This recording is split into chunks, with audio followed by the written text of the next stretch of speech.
ബിസ്മില്ലാഹിർ റഹ്മാനിർ റഹീം അൽഹംദുലില്ലാഹി റബ്ബിൽ ആലമീൻ വസ്സലാത്തു വസ്സലാമു അലാ അഷ്റഫിൽ അംബിയാഇ വൽ മുർസലീൻ വഅലാ ആലിഹി വസ്വഹ്ബിഹി അജ്മഈൻ. ബഹുമാനപ്പെട്ട ഉസ്താദുമാരെ, നമ്മുടെ ഡിപ്പാർട്ട്മെന്റിലെ വളരെ എനർജറ്റിക് ആയിട്ടുള്ള വിദ്യാർത്ഥികൾ, മാഷാ അല്ലാഹ്, നമ്മുടെ ഡിപ്പാർട്ട്മെന്റ് ഒരുപാട് പ്രവർത്തനങ്ങൾ ഞാൻ കാണാറുണ്ട്. നിങ്ങളെ ഗ്രൂപ്പിൽ ഞാൻ കുറച്ചായിട്ടുള്ള ആഡായത് മുതൽ അൽഹംദുലില്ലാഹ് നിരന്തരം ഒരുപാട് പ്രോഗ്രാംസ് നിങ്ങൾ ഇവിടെ ചെയ്യുന്നത് കാണുന്നുണ്ട്. വളരെ സന്തോഷം. ഡിപ്പാർട്ട്മെന്റ് ആകുമ്പോൾ അതെപ്പോഴും ഇങ്ങനെ ലൈവായിട്ട് നിൽക്കണമെന്നുണ്ടെങ്കിൽ നിരന്തരം പ്രോഗ്രാമുകളും ടോക്കുകളും ഡിസ്കഷൻസ് ഒക്കെ ഉണ്ടാവും. പിന്നെ യഥാർത്ഥത്തിൽ ഒരു ഡിഗ്രി ഡിപ്പാർട്ട്മെന്റ് ആയിട്ട് അത് മാറണുള്ളൂ. അപ്പൊ അൽഹംദുലില്ലാഹ് ഞാന് CMC സാഹിബിന്റെ കൂടെ പരിപാടി പങ്കെടുക്കാൻ വിസമ്മതിക്കാനുള്ള ഒരു കാരണം എന്താന്ന് വെച്ചാല്, ആ സമയം CMC സാഹിബിന് തന്നെ മതിയാവില്ല എന്ന് എനിക്ക് അറിയണോണ്ടായിരുന്നു. അദ്ദേഹത്തിന്റെ ക്ലാസ് കേട്ടപ്പോൾ നിങ്ങൾക്ക് മനസ്സിലായിട്ടുണ്ടാവും. അപ്പൊ നമ്മളും കൂടി സെഷനിൽ പങ്കെടുത്താൽ പിന്നെ അദ്ദേഹം ചുരുക്കും. അപ്പൊ അതിന്റെ ആവശ്യമില്ലല്ലോ. അദ്ദേഹം പരമാവധി പറഞ്ഞു. അദ്ദേഹം സൂഫിസം, തസൂഫി വിഷയങ്ങളൊക്കെ വളരെ ആഴത്തിൽ കൈകാര്യം ചെയ്യുന്ന, വളരെ വായനാലോകം വളരെ വലുതായിട്ടുള്ള ഒരാളാണ്. അപ്പൊ നമുക്ക് വേണ്ടി അദ്ദേഹത്തിന്റെ പ്രസംഗം ചുരുക്കുന്നത് നിങ്ങൾക്ക് ഭയങ്കര നഷ്ടമായിരിക്കും എന്നുള്ളതോട് കൂടിയിട്ടാണ് ഞാൻ ആ സെഷനിൽ പങ്കെടുക്കേണ്ടത് സ്വാഭാവികമായിട്ടും വിചാരിച്ചത്. അങ്ങനെ തന്നെ ആയിരുന്നു എന്നോട് ഉസ്താദ് പറയുകയും ചെയ്തല്ലോ. അൽഹംദുലില്ലാഹ്, അറിഞ്ഞത് വളരെ സന്തോഷം. അപ്പൊ പല കാര്യങ്ങളും ഉസ്താദ് ഹംസ സാഹിബ് ഇവിടെ പറഞ്ഞിട്ടുണ്ടാവും. എന്തൊക്കെ പറഞ്ഞതെന്ന് ഞാൻ കേട്ടിട്ടില്ല. ഞാൻ അൽഹംദുലില്ലാഹ് കുറച്ച് കാര്യങ്ങൾ എന്റെ ശ്രദ്ധയിൽപ്പെട്ട, സൂഫി ഹദീസ് എന്നൊക്കെ പറയുമ്പോൾ അത് ഒരു വിശാലമായ ഒരു ലോകമാണ്. അപ്പൊ അതില് നമ്മൾ പറയുന്നത് അതിന്റെ ചെറിയ ചെറിയ കാര്യങ്ങളായിരിക്കും. നിങ്ങൾക്കത് കൂട്ടി വായിച്ചിട്ട് നിങ്ങളുടെ വായനാലോകവും ചിന്താലോകവും വികസിപ്പിക്കുക, അത്രേ ഇപ്പൊ ഇതുകൊണ്ടൊക്കെ ഉദ്ദേശിക്കുന്നുള്ളൂ. അപ്പൊ ആർക്കെങ്കിലും സംസാരിച്ചത് ഒരു ഫൈനൽ ഡിസിഷനിൽ എത്താവുന്ന അല്ലെങ്കിൽ പെട്ടെന്ന് എത്തിക്കാവുന്ന ഒരു ടോപ്പിക് ഒന്നുമല്ല സൂഫികളും ഹദീസും എന്ന് പറഞ്ഞാൽ. അപ്പൊ ഞാൻ ഇവിടെ നമ്മളെ സ്വാഗത പ്രഭാഷകൻ സൂചിപ്പിക്കണ്ടായി. നിങ്ങളെ പേര് മറന്നല്ലോ, മറന്നത്. അപ്പൊ തോഹിർ സൂചിപ്പിക്കണ്ടായി, സൂഫിസം എന്ന് പറയുന്ന ടേം കോയിൻ ചെയ്തത് പിന്നീടാണ്. പക്ഷെ അതിന് മുമ്പ് ഉണ്ടായിരുന്നു. ശരിയാണ്. അതിനു മുമ്പ് ശരിക്ക് മുഹദ്ദിസീങ്ങളൊക്കെ സാധാരണഗതിയിൽ ഉപയോഗിച്ചിരുന്ന ടേം ശരിക്കും സുഹൃദ് എന്നുള്ളതാണ്. ഈ കിതാബ് സുഹൃദ്, അതിൽ കുറെ കിതാബുകളുണ്ട്, നേരത്തെ എഴുതപ്പെട്ട കിതാബുകൾ, ഹദീസിന്റെ കിതാബുകളൊക്കെ കിതാബ് സുഹൃദിൽ വരും. ഹംസാഹിബത്തിനെ കുറിച്ച് ചിലപ്പോൾ പറഞ്ഞിട്ടുണ്ടാവും അല്ലെ. നിങ്ങൾക്ക് അക്കാഡമിക് വേൾഡിൽ ഇതിനെ കുറിച്ചൊരു പഠനം, അതായത് സുഹൃദിൽ നിന്ന് തസവുഫിലേക്കുള്ള മാറ്റം, ഇതിപ്പോ വെസ്റ്റേൺ അക്കാഡമിയിലൊക്കെ പോലെ എപ്പോഴും ഡിസ്കസ് ചെയ്യുന്ന ഒരു ടോപ്പിക്കാണ്. നിങ്ങളൊന്ന് നോട്ട് ചെയ്തേക്കണം. ട്രാൻസിഷൻ ഫ്രം സുഹദ് ടു തസവുഫ്, അതെന്താണ് നടന്നത്, പിന്നെ അങ്ങനെ വരുമ്പോഴുള്ള മാറ്റം എന്താണ്, ഇതിനെ കുറിച്ചിട്ടൊക്കെ ഉള്ള ഡിസ്കഷൻ സാധാരണ നടക്കുന്നത് അതിലാണ്. അപ്പോ ചിലർ പറയും, എന്താ പറയാ, ഇങ്ങനെ ഈ തസൂഫ് എന്നുള്ളത് പിൽക്കാലത്ത് വന്നൊരു ടേം ആണെന്ന് പറയുമ്പോൾ അതിനു മുമ്പ് സാധാരണഗതിയിൽ ആ വിഷയത്തിൽ ഉപയോഗിച്ചിരുന്ന ഒരു ടേം സുഹൃദ് എന്നുള്ളതാണ്. ആ സുഹൃദിന്റെ എന്താ പറയാ, ഒന്നുകൂടി റിഫൈൻ ചെയ്തിട്ടുള്ള അല്ലെങ്കിൽ ഒരു മിസ്റ്റിക്കൽ എലമെന്റ്സ് ഒക്കെ കൂടിയിട്ടുള്ള ഒരു ഫുൾ ഫ്ലെഡ്ജ്ഡ് ഒരു ശാഖയായിട്ട് മാറിയതിനാണ് നമ്മൾ തസവൂഫ് എന്ന് വിളിക്കുക. അപ്പൊ ഈ സൂഫിസത്തിന്റെ തുടക്കം എവിടെ നിന്നാണ് എന്നുള്ളതിൽ സൂഫിസം എന്താണെന്ന് ഡിഫൈൻ ചെയ്യുന്നതിനനുസരിച്ച് വ്യത്യാസമുണ്ടോ. സൂഫികൾ സാധാരണ പറയാ, അത് ചിലർ പറയാം ആദം നബി അലൈഹി ഇസ്ലാം മുതൽ, ആദം നബി അള്ളാഹു തർബിയത്ത് ചെയ്ത് വിട്ടതാണ് ഭൂമിയിലേക്ക്, അവിടെ മുതൽ തുടങ്ങി. ചില ജിബ്രീൽ അലൈഹി ഇസ്ലാമിന്റെ ഹദീസാണ് എടുക്കുക, തസൂഫിന്റെ അടിസ്ഥാനമായിട്ട് ഇഹ്സാനെയാണ് എടുക്കുക. അപ്പൊ ഇഹ്സാൻ എടുക്കുമ്പോൾ ജിബ്രീൽ അലൈഹി ഇസ്ലാമിന്റെ തർബിയത്തിലാണ് നബിതങ്ങൾ ഉള്ളത്, നബിതങ്ങളുടെ തർബിയത്തിലാണ് സ്വഹാബത്ത് ഉള്ളത്.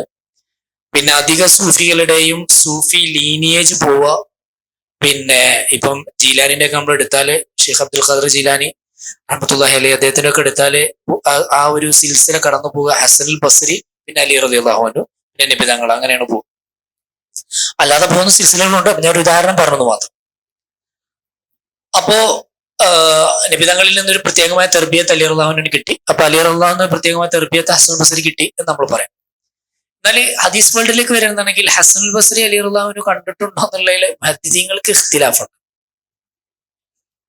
അങ്ങനെ മുഹദ്ദിസീങ്ങൾക്ക് ഹസനുൽ ബസ്രി അലി റളിയല്ലാഹുവിന്റെ കാലത്ത് ജീവിച്ചിട്ടുണ്ട്, അതിലൊരു ഇഖ്തിലാഫില്ല. പക്ഷെ നമുക്ക് ബുഖാരി ഇമാമിനൊക്കെ ലിഖാ ഷർത്താണല്ലോ അല്ലെ, കാണുക എന്നുള്ളത്. അപ്പൊ അലി റളിയല്ലാഹു തൊട്ട് അദ്ദേഹം നേരിട്ടൊരു ഹദീസ് റിപ്പോർട്ട് ചെയ്യുക, ഹദ്ദസനി എന്ന് പറഞ്ഞിട്ട് അങ്ങനെ റിപ്പോർട്ടിൽ വന്നിട്ടുണ്ടാവില്ല. കണ്ടതായിട്ട് സ്വരീഹൻ എവിടെയും പറഞ്ഞിട്ടുണ്ടാവില്ല. ആരൊക്കെ വന്നാൽ കണ്ടിട്ടുണ്ട് എന്ന് മുഹദ്ദിസീങ്ങളെടുത്ത് സ്ഥിരപ്പെടൂല. അപ്പൊ സ്ഥിരപ്പെട്ടില്ലെങ്കിൽ പിന്നെ ഹസൻ അൽ ബസ്രി എന്ന അലി റളിയല്ലാഹു അൻഹു എന്ന് പറഞ്ഞ ഹദീസ് വരുമ്പോൾ അവർ പറയും അത് മുത്തസിലാണെന്ന് പറയാൻ പറ്റില്ല എന്നാണ് പറയാം. അങ്ങനെ പറഞ്ഞ ഒരുപാട് ഹദീസ് സ്കോളേഴ്സ് ഉണ്ട്, ഇൻക്ലൂഡിങ് ബുഖാരി, ഇമാം അൽ ബുഖാരി. അദ്ദേഹം ഹസൻ അൽ ബസ്രി റളിയല്ലാഹുവിനെ കണ്ടിട്ടുണ്ടോ എന്നുള്ള വിഷയത്തിൽ ഇഖ്തിലാഫുള്ള ആളാണ്. അത് കണ്ടിട്ടില്ല എന്നാണ് അദ്ദേഹം തീർച്ചയാക്കുന്നത്. എന്നാൽ തസൂഫിന്റെ ഒരുപാട് സിൽസില കടന്നു പോകുന്നത് ഹസൻ അൽ ബസ്രി എന്ന അലി റളിയല്ലാഹു അൻഹു എന്നുള്ളതിലാണ്. ഞാൻ ഈ ഒരു സിനാരിയോ ഒരു ചെറിയൊരു ഉദാഹരണം ഞാൻ പറഞ്ഞു. അതായത് ഒരു ശാഖയിൽ, അതായത് തസൂഫിൽ ഈ സിൽസില നിരന്തരം ഉപയോഗിക്കപ്പെടുന്ന ഒരു സിൽസിലയാണ്. എന്നാൽ ഇവിടെ എത്തുന്ന സമയത്ത് അത് അവർക്ക് സ്ഥിരപ്പെടും. അപ്പൊ അത് രണ്ടിന്റെയും മെത്തഡോളജിയിൽ വരുന്നൊരു ഡിഫറൻസ് ആണത്. അവർക്കത് കണ്ടു എന്ന് സ്ഥിരപ്പെടണം. പിന്നെ അപ്പൊ കണ്ടു എന്ന് സ്ഥിരപ്പെടണമെന്നുണ്ടെങ്കിൽ ഏതെങ്കിലും ഒരു ഹദീസിൽ അവർ എന്താക്കണം, ഹദ്ദസനി എന്ന് പറയണം. എന്നിട്ട് പറഞ്ഞാൽ അത് സ്ഥിരപ്പെടൂല. എന്നാൽ സുയൂത്തി ഇമാമ് ശേഷം ഒരു കിതാബ് എഴുതിയിട്ടുണ്ട്, അല്ലെങ്കിൽ അദ്ദേഹം അത് സ്ഥിരപ്പെടുത്താൻ വേണ്ടി ശ്രമിക്കുന്നുണ്ട്. ഹസൻ അൽ ബസ്രിയെ അലി റളിയല്ലാഹുവിനെ കണ്ടിട്ടുണ്ട് എന്നാണ് സുയൂത്തി ഇമാമിന്റെ അഭിപ്രായം. ആ അഭിപ്രായം അദ്ദേഹം സ്ഥിരപ്പെടുത്താൻ ശ്രമിക്കുന്നുണ്ട്. അതിനുപറ്റി ഒരുപാട് അതിലത്ത് അദ്ദേഹം കൊണ്ടുവരുന്നുണ്ട്. സുയൂത്തി ഇമാം പറയുമ്പോൾ കുറെ കഴിഞ്ഞതിന് ശേഷം അല്ലേ അദ്ദേഹം വരുന്നത്, 900-ൽ വരുന്നത്. ഞാൻ പറയുന്നത് ബുഖാരി ഇമാമ് 200-ന്റെ അവസാന കാലഘട്ടത്തിൽ അദ്ദേഹം കണ്ടിട്ടുണ്ട് എന്നുള്ളതിന് തെളിവില്ല എന്നാണ് അദ്ദേഹം പറയുന്നത്. അപ്പൊ ഈ റിഗറസ് അപ്രോച്ച് ടു ഇസ്നാദിൽ നമുക്ക് വളരെ കൃത്യമായ കോൺക്രീറ്റ് ആയിട്ടുള്ള എവിഡൻസ് തന്നെ വേണം എന്ന് വാശി പിടിക്കുന്നവരാണ് മുഹദ്ദിസീങ്ങൾ. കാരണം അവരുടെ സയൻസിന്റെ മെത്തഡോളജി അതാണ്. എന്നാൽ അങ്ങനെ ഉള്ളൊരു ഇത് വേണമെന്നില്ല എന്നുള്ളവരാണ് സൂഫികൾ. അപ്പോ പിന്നെ ഓൾക്ക് ഇപ്പൊ ഹസൻ അൽ ബസ്രി അലി റളിയല്ലാഹുവിനെ ഹസൻ അൽ ബസ്രിയെ തർബിയത്ത് ചെയ്യാൻ ഹസൻ അൽ ബസ്രി അലി റളിയല്ലാഹുവിന്റെ ക്ലാസ്സിൽ കുറെ നേരം ഇരിക്കേണ്ട ആവശ്യമൊന്നുമില്ല. ജസ്റ്റ് വേണമെങ്കിൽ ഒരു നോട്ടം ഉണ്ടായാൽ മതി, അല്ലെങ്കിൽ ഒരു ടച്ചിങ് ഉണ്ടായാൽ മതി. ഇങ്ങനെ തന്നെ വേണമെങ്കിൽ എന്താവാം, ഒരാളെ തർബിയത്ത് ചെയ്തു പോവാം. ഇതാണ് തസൂഫിന്റെ കാഴ്ചപ്പാട്. ടച്ചിങ്ങിലൂടെ ഇത് ചെയ്തു പോവാം. ഞാൻ പുസ്തകനോട് പറയായിരുന്നു നിങ്ങൾക്ക്, അതായത് ഈ ക്ലാസ് കഴിഞ്ഞിട്ടുള്ള നിങ്ങളുടെ റീഡിങ്സിലേക്ക്, ഇതിലിപ്പോ 9ാം ക്ലാസ്സിൽ ഉണ്ടാവുമല്ലോ അല്ലെ, ചെയ്യുന്ന നിൽക്കണല്ലേ, ഡിഗ്രി അല്ലേ ഉണ്ടോ? അപ്പൊ ടോപ്പിക് എടുക്കാൻ തുടങ്ങിയല്ലോ, രജിസ്റ്റർ ചെയ്തു ഓരോ രജിസ്റ്റർ ചെയ്ത് കഴിഞ്ഞല്ലോ ഓൾറെഡി. 8ാം ക്ലാസ്സിലേക്കാണ് അപ്പൊ ഞാൻ രജിസ്റ്റർ ചെയ്തു. അപ്പൊ എന്നാൽ ഞാൻ നിങ്ങൾക്ക് ഒരു കിതാബ്, ഇപ്പം നമ്മുടെ അഷ്റഫ് അലി താനവിയെ കുറിച്ച് നിങ്ങൾ കേട്ടിട്ടുണ്ടാവില്ലേ? ദൈവബന്ധത്തിന്റെ സ്ഥാപകനൊക്കെ ആയിട്ട് വരുന്ന അഷ്റഫ് അലി താനവിയുടെ ഒരു കിതാബ് സാഹിബ് ഇവിടെ പ്രസ്താവിച്ചിരുന്നോ? ഇല്ലല്ലേ? ആ, അപ്പൊ അത്തശറുഫ് ബിമാരിഫത്തി അഹാദീസി തസവുഫ് എന്ന് പറഞ്ഞ കിതാബുണ്ട് അദ്ദേഹം. കിതാബിന്റെ പേര് അതാണ് കിതാബിന്റെ. ഇനി അല്ലെങ്കിൽ നിങ്ങളൊന്ന് അടിച്ചു നോക്കിയാൽ മതി, അദ്ദേഹത്തിന്റെ കിതാബിന്റെ പേര് ഞാൻ കിട്ടും. ചിലപ്പം ഞാൻ പറഞ്ഞതിൽ ചെറിയ വ്യത്യാസം ഉണ്ടെങ്കിൽ. എന്താണ് അദ്ദേഹം ചെയ്തതെന്ന് വെച്ചാല്, തസവുഫിന്റെ അടിസ്ഥാനമായിട്ട് ഗണിക്കപ്പെടാവുന്ന ഹദീസുകളെ ജമ ചെയ്തൊരു കിതാബ് ഉണ്ടാക്കി. നല്ല രസമുണ്ടായി കിതാബ് വായിക്കാൻ. പക്ഷെ നമ്മുടെ ഇടയിൽ ഒരു പക്ഷേ അദ്ദേഹം ദൈവബന്ധി സ്ട്രീമിൽ വരുന്നൊരു പണ്ഡിതനായതുകൊണ്ടായിരിക്കും ആ കിതാബ് അത്ര ഫേമസ് അല്ല നമ്മുടെ ഇടയിൽ. അല്ലെങ്കിൽ ചിലപ്പോൾ ഒരു പക്ഷെ നമ്മൾ തസൂഫിന് വേറെ ഒരുപാട് കിതാബുകളോ സലിമാമിന്റെ വേറെ കിതാബൊക്കെ പഠിക്കുന്നതുകൊണ്ട് നമ്മൾ, അല്ലെങ്കിൽ ഹദീസ് തസൂഫ് എന്നുള്ളൊരു ചർച്ച നമ്മളതിൽ അങ്ങനെ വരാറില്ലല്ലോ. നിങ്ങൾ ഹദീസ് ഡിപ്പാർട്ട്മെന്റ് ആയതുകൊണ്ടാണല്ലോ ചർച്ച. നമ്മൾ തസൂഫിനെ തസൂഫായിട്ടും പഠിക്കും, ഹദീസിന് ഹദീസായിട്ടും പഠിച്ചു പോവാറാണ്. നമ്മളാണ് ഇപ്പൊ ഈ ഡിസ്കഷൻ ഓപ്പൺ ചെയ്യണത്. അപ്പൊ ആ ഡിസ്കഷൻ ഓപ്പൺ ചെയ്യുകയാണെങ്കിൽ നമുക്ക് ഏറ്റവും പ്രധാനപ്പെട്ട ഒരു ഗ്രന്ഥമാണ് അഷ്റഫ് അലി താനവിയുടെ ഈ കിതാബ്. അപ്പൊ ഈ കിതാബ് ഞാൻ ഒരു ഉദാഹരണം പറഞ്ഞാൽ, ആ കിതാബിൽ അദ്ദേഹം ചെയ്യുന്നത് എന്താന്ന് വെച്ചാല്, സാധാരണ നമ്മൾ പഠിച്ച ഒരുപാട് ഹദീസുകൾ തന്നെ, ആ ഹദീസുകളിൽ നിന്ന് സൂഫി പ്രാക്ടീസസിനും അതേപോലെ തന്നെ സൂഫി ചിന്തകള്, കൺസെപ്റ്റ്സുകള്, ഇതിനൊക്കെ അടിസ്ഥാനമായിട്ട് വേണമെങ്കിൽ ഈ ഹദീസുകളെ പരിഗണിക്കാവുന്നതാണ് എന്ന് പറയുന്ന ഒരു സംഗതി. ഒരു ഉദാഹരണം പറഞ്ഞാൽ, പിന്നെ ഹജ്ജത്തുൽ വദാഇന്റെ സമയത്ത് നബ്സാസ്മ തങ്ങൾ എന്ത് ചെയ്തിരുന്നു, തെൽബിയത്ത് അവരെ പഠിപ്പിച്ചിരുന്നു. എന്നാൽ നബിതങ്ങളുടെ തെൽബിയത്തിനേക്കാൾ ഏറെ പലരും സായിദാക്കിയിട്ട് ചെല്ലിയിട്ടുണ്ട്. ഇബ്നു ഉമർ റളിയല്ലാഹു അൻഹു അദ്ദേഹത്തിന്റെ വക സായിദാക്കി ചെല്ലിയിട്ടുണ്ട്, വേറൊരു പലരും സായിദാക്കി ചെല്ലിയിട്ടുണ്ട്. പക്ഷെ നബിതങ്ങൾ ഇൻകാർ ചെയ്തിട്ടില്ല. ഹദീസിൽ വന്ന സാധനങ്ങൾ പഠിച്ചാണ്. അപ്പൊ അതിൽ നിന്ന് മുമ്പ് ഇസ്തിംബാത്ത് ചെയ്തു. സൂഫികൾ എന്ത് ചെയ്യും, അവരുടേതായിട്ടുള്ള പല അദ്കാറുകളും പല സംഗതികളൊക്കെ കൊണ്ടുവരും. ചിലപ്പോൾ ദിക്ർ ചെല്ലുന്നതിന്റെ രൂപങ്ങളും കൊണ്ടുവരും. അതൊന്നും പ്രശ്നമല്ല. മുത്തനബിയോട് ജീവിച്ചിരിക്കുക, മുത്തനബിയുടെ മുമ്പിൽ നിന്ന് തെൽബിയത്തില് സായിദ ചെയ്തിട്ട് നബിതങ്ങൾ ഉണ്ടാക്കിയിട്ടില്ല, പറ്റില്ല. അപ്പോ ചില സ്ഥലങ്ങളിൽ അങ്ങനെ സവായിദുകൾ കൊണ്ടുവരുന്നോണ്ട് പ്രശ്നമില്ലല്ലോ. ഒരു മസല നമ്മൾ സാധാരണ പറയും ദീനിന്റെ അസലിനോട് എതിരാവാത്ത ഇത്തരം എല്ലാ സിയാത്തുകളും കൊണ്ടുവരാം, അതിന് കുഴപ്പമില്ല. നബിസ്വസ്മതങ്ങൾ നിസ്കാരത്തിന് ശേഷം ജമായിയായിട്ട് ദുആ ചെയ്തിണ് എന്ന് ഇനി ദീനിൽ ഒരു ഹദീസ് കൊണ്ട് അറിയപ്പെട്ടിട്ടില്ലെങ്കിലും ഒരാൾക്ക് വേണമെങ്കിൽ ചെയ്യാം. കാരണം ജമായിയായ ദുആ അറിയപ്പെട്ടിട്ടുണ്ട്, നിസ്കാരത്തിന് ശേഷം ദുആ അറിയപ്പെട്ടിട്ടുണ്ട്. ഇത് രണ്ടുണ്ടെങ്കിൽ ദീനിൽ ഇൻകാർ വരാത്തോടത്തോളം ഒരാൾക്ക് ചെയ്യാവുന്നതാണ്. ഇതാണ് നമ്മുടെ സുന്നി തിയോളജി പോവാ. അപ്പൊ ആ ഒരു തിയോളജിക്കൽ പെർസ്പെക്റ്റീവിൽ നിന്ന് അദ്ദേഹം ഇങ്ങനെ ഓരോ കാര്യങ്ങളെ പറഞ്ഞു ഒരു ഹദീസ് എടുക്കും. ആ ഹദീസിൽ നിന്ന് സൂഫി പെർസ്പെക്റ്റീവിനെ അല്ലെങ്കിൽ കൺസെപ്റ്റ്സുകളെ തിയറീസിനെ ഇങ്ങനെ അടിസ്ഥാനപ്പെടുത്തി ഉണ്ടാക്കുന്ന ഒരു ഗ്രന്ഥമാണത്. ഒരു ചെറിയ ഡിസ്കഷൻ ഹദീസ ഉണ്ടാവുക, അതിനെ കുറിച്ച് സൂഫികൾ പറയുന്നത്. അപ്പൊ അതിൽ കിതാബു സ്വലാഹ് അകണ്ട സ്വലാത്ത്. അപ്പൊ സ്വലാത്ത് എന്ന് പറയുമ്പോൾ സാധാരണ നമ്മൾ നിയ്യത്ത്, പിന്നെ റുക്കൂ, സുജൂദ്, അതിൽ എന്ത് ചെല്ലേണ്ടത്, ഇങ്ങനെയാണ് ഹദീസിന്റെ കിതാബിന്റെ ഒരു ഓറിയന്റേഷൻ അധികം പോവുക. എസ്പെഷ്യലി സുനനിലും ജാമികളിലും അങ്ങനെയൊക്കെ കാര്യമായിട്ട് പോവുക. കാരണം ഹദീസിന്റെ ഓറിയന്റേഷൻ അതാണ്, കാരണം ഈ കിതാബുകളുടെ ഓറിയന്റേഷൻ അതാണ്. പക്ഷെ തനവിയുടെ കിതാബിലേക്ക് വരുമ്പോൾ അങ്ങനെയല്ലേ കാരണം ഉണ്ടാവുക. ഹുദൂറുൽ ഖൽബ്, പിന്നെ ഷെയ്ത്താൻ ഒരാളെ വസ്വാസാക്കുന്നത്, അപ്പൊ അതിന്റെ മർത്തബകള്, ഇങ്ങനെയുള്ള കൽബിയായിട്ടുള്ള ഒരു മുനാജാത്തിലേക്ക് എത്താൻ അതുമായി ബന്ധപ്പെട്ട് മനസ്സിലാക്കേണ്ട ഹദീസുകൾ, ഇതാണ് അതിലേക്ക് വരിക. അദ്ദേഹത്തിന്റെ ബാബുകളൊക്കെ ആ ഒരു നിലക്കാണ് ഉണ്ടാവുക. അതേപോലെ തന്നെയാണ് എന്റെ ഓർമ്മയിൽ നിന്ന് പറയുന്ന കിതാബ്, ഞാൻ പോസ്റ്റായിട്ട് സംസാരിച്ചപ്പോഴാണ് ഞാൻ കിതാബിന്റെ മനസ്സിലേക്ക് വന്നത്. അത് കേട്ട വേറെ ഹദീസാണ്. പിന്നെ അതിലധികം ഹദീസുകളും അദ്ദേഹം ഒതന്റിക് ഹദീസുകളെ കൊണ്ടുവരും, സ്വഹീഹ ഹദീസുകൾ മാത്രം അദ്ദേഹം കൊണ്ടുവരാൻ ശ്രമിക്കുന്നത്.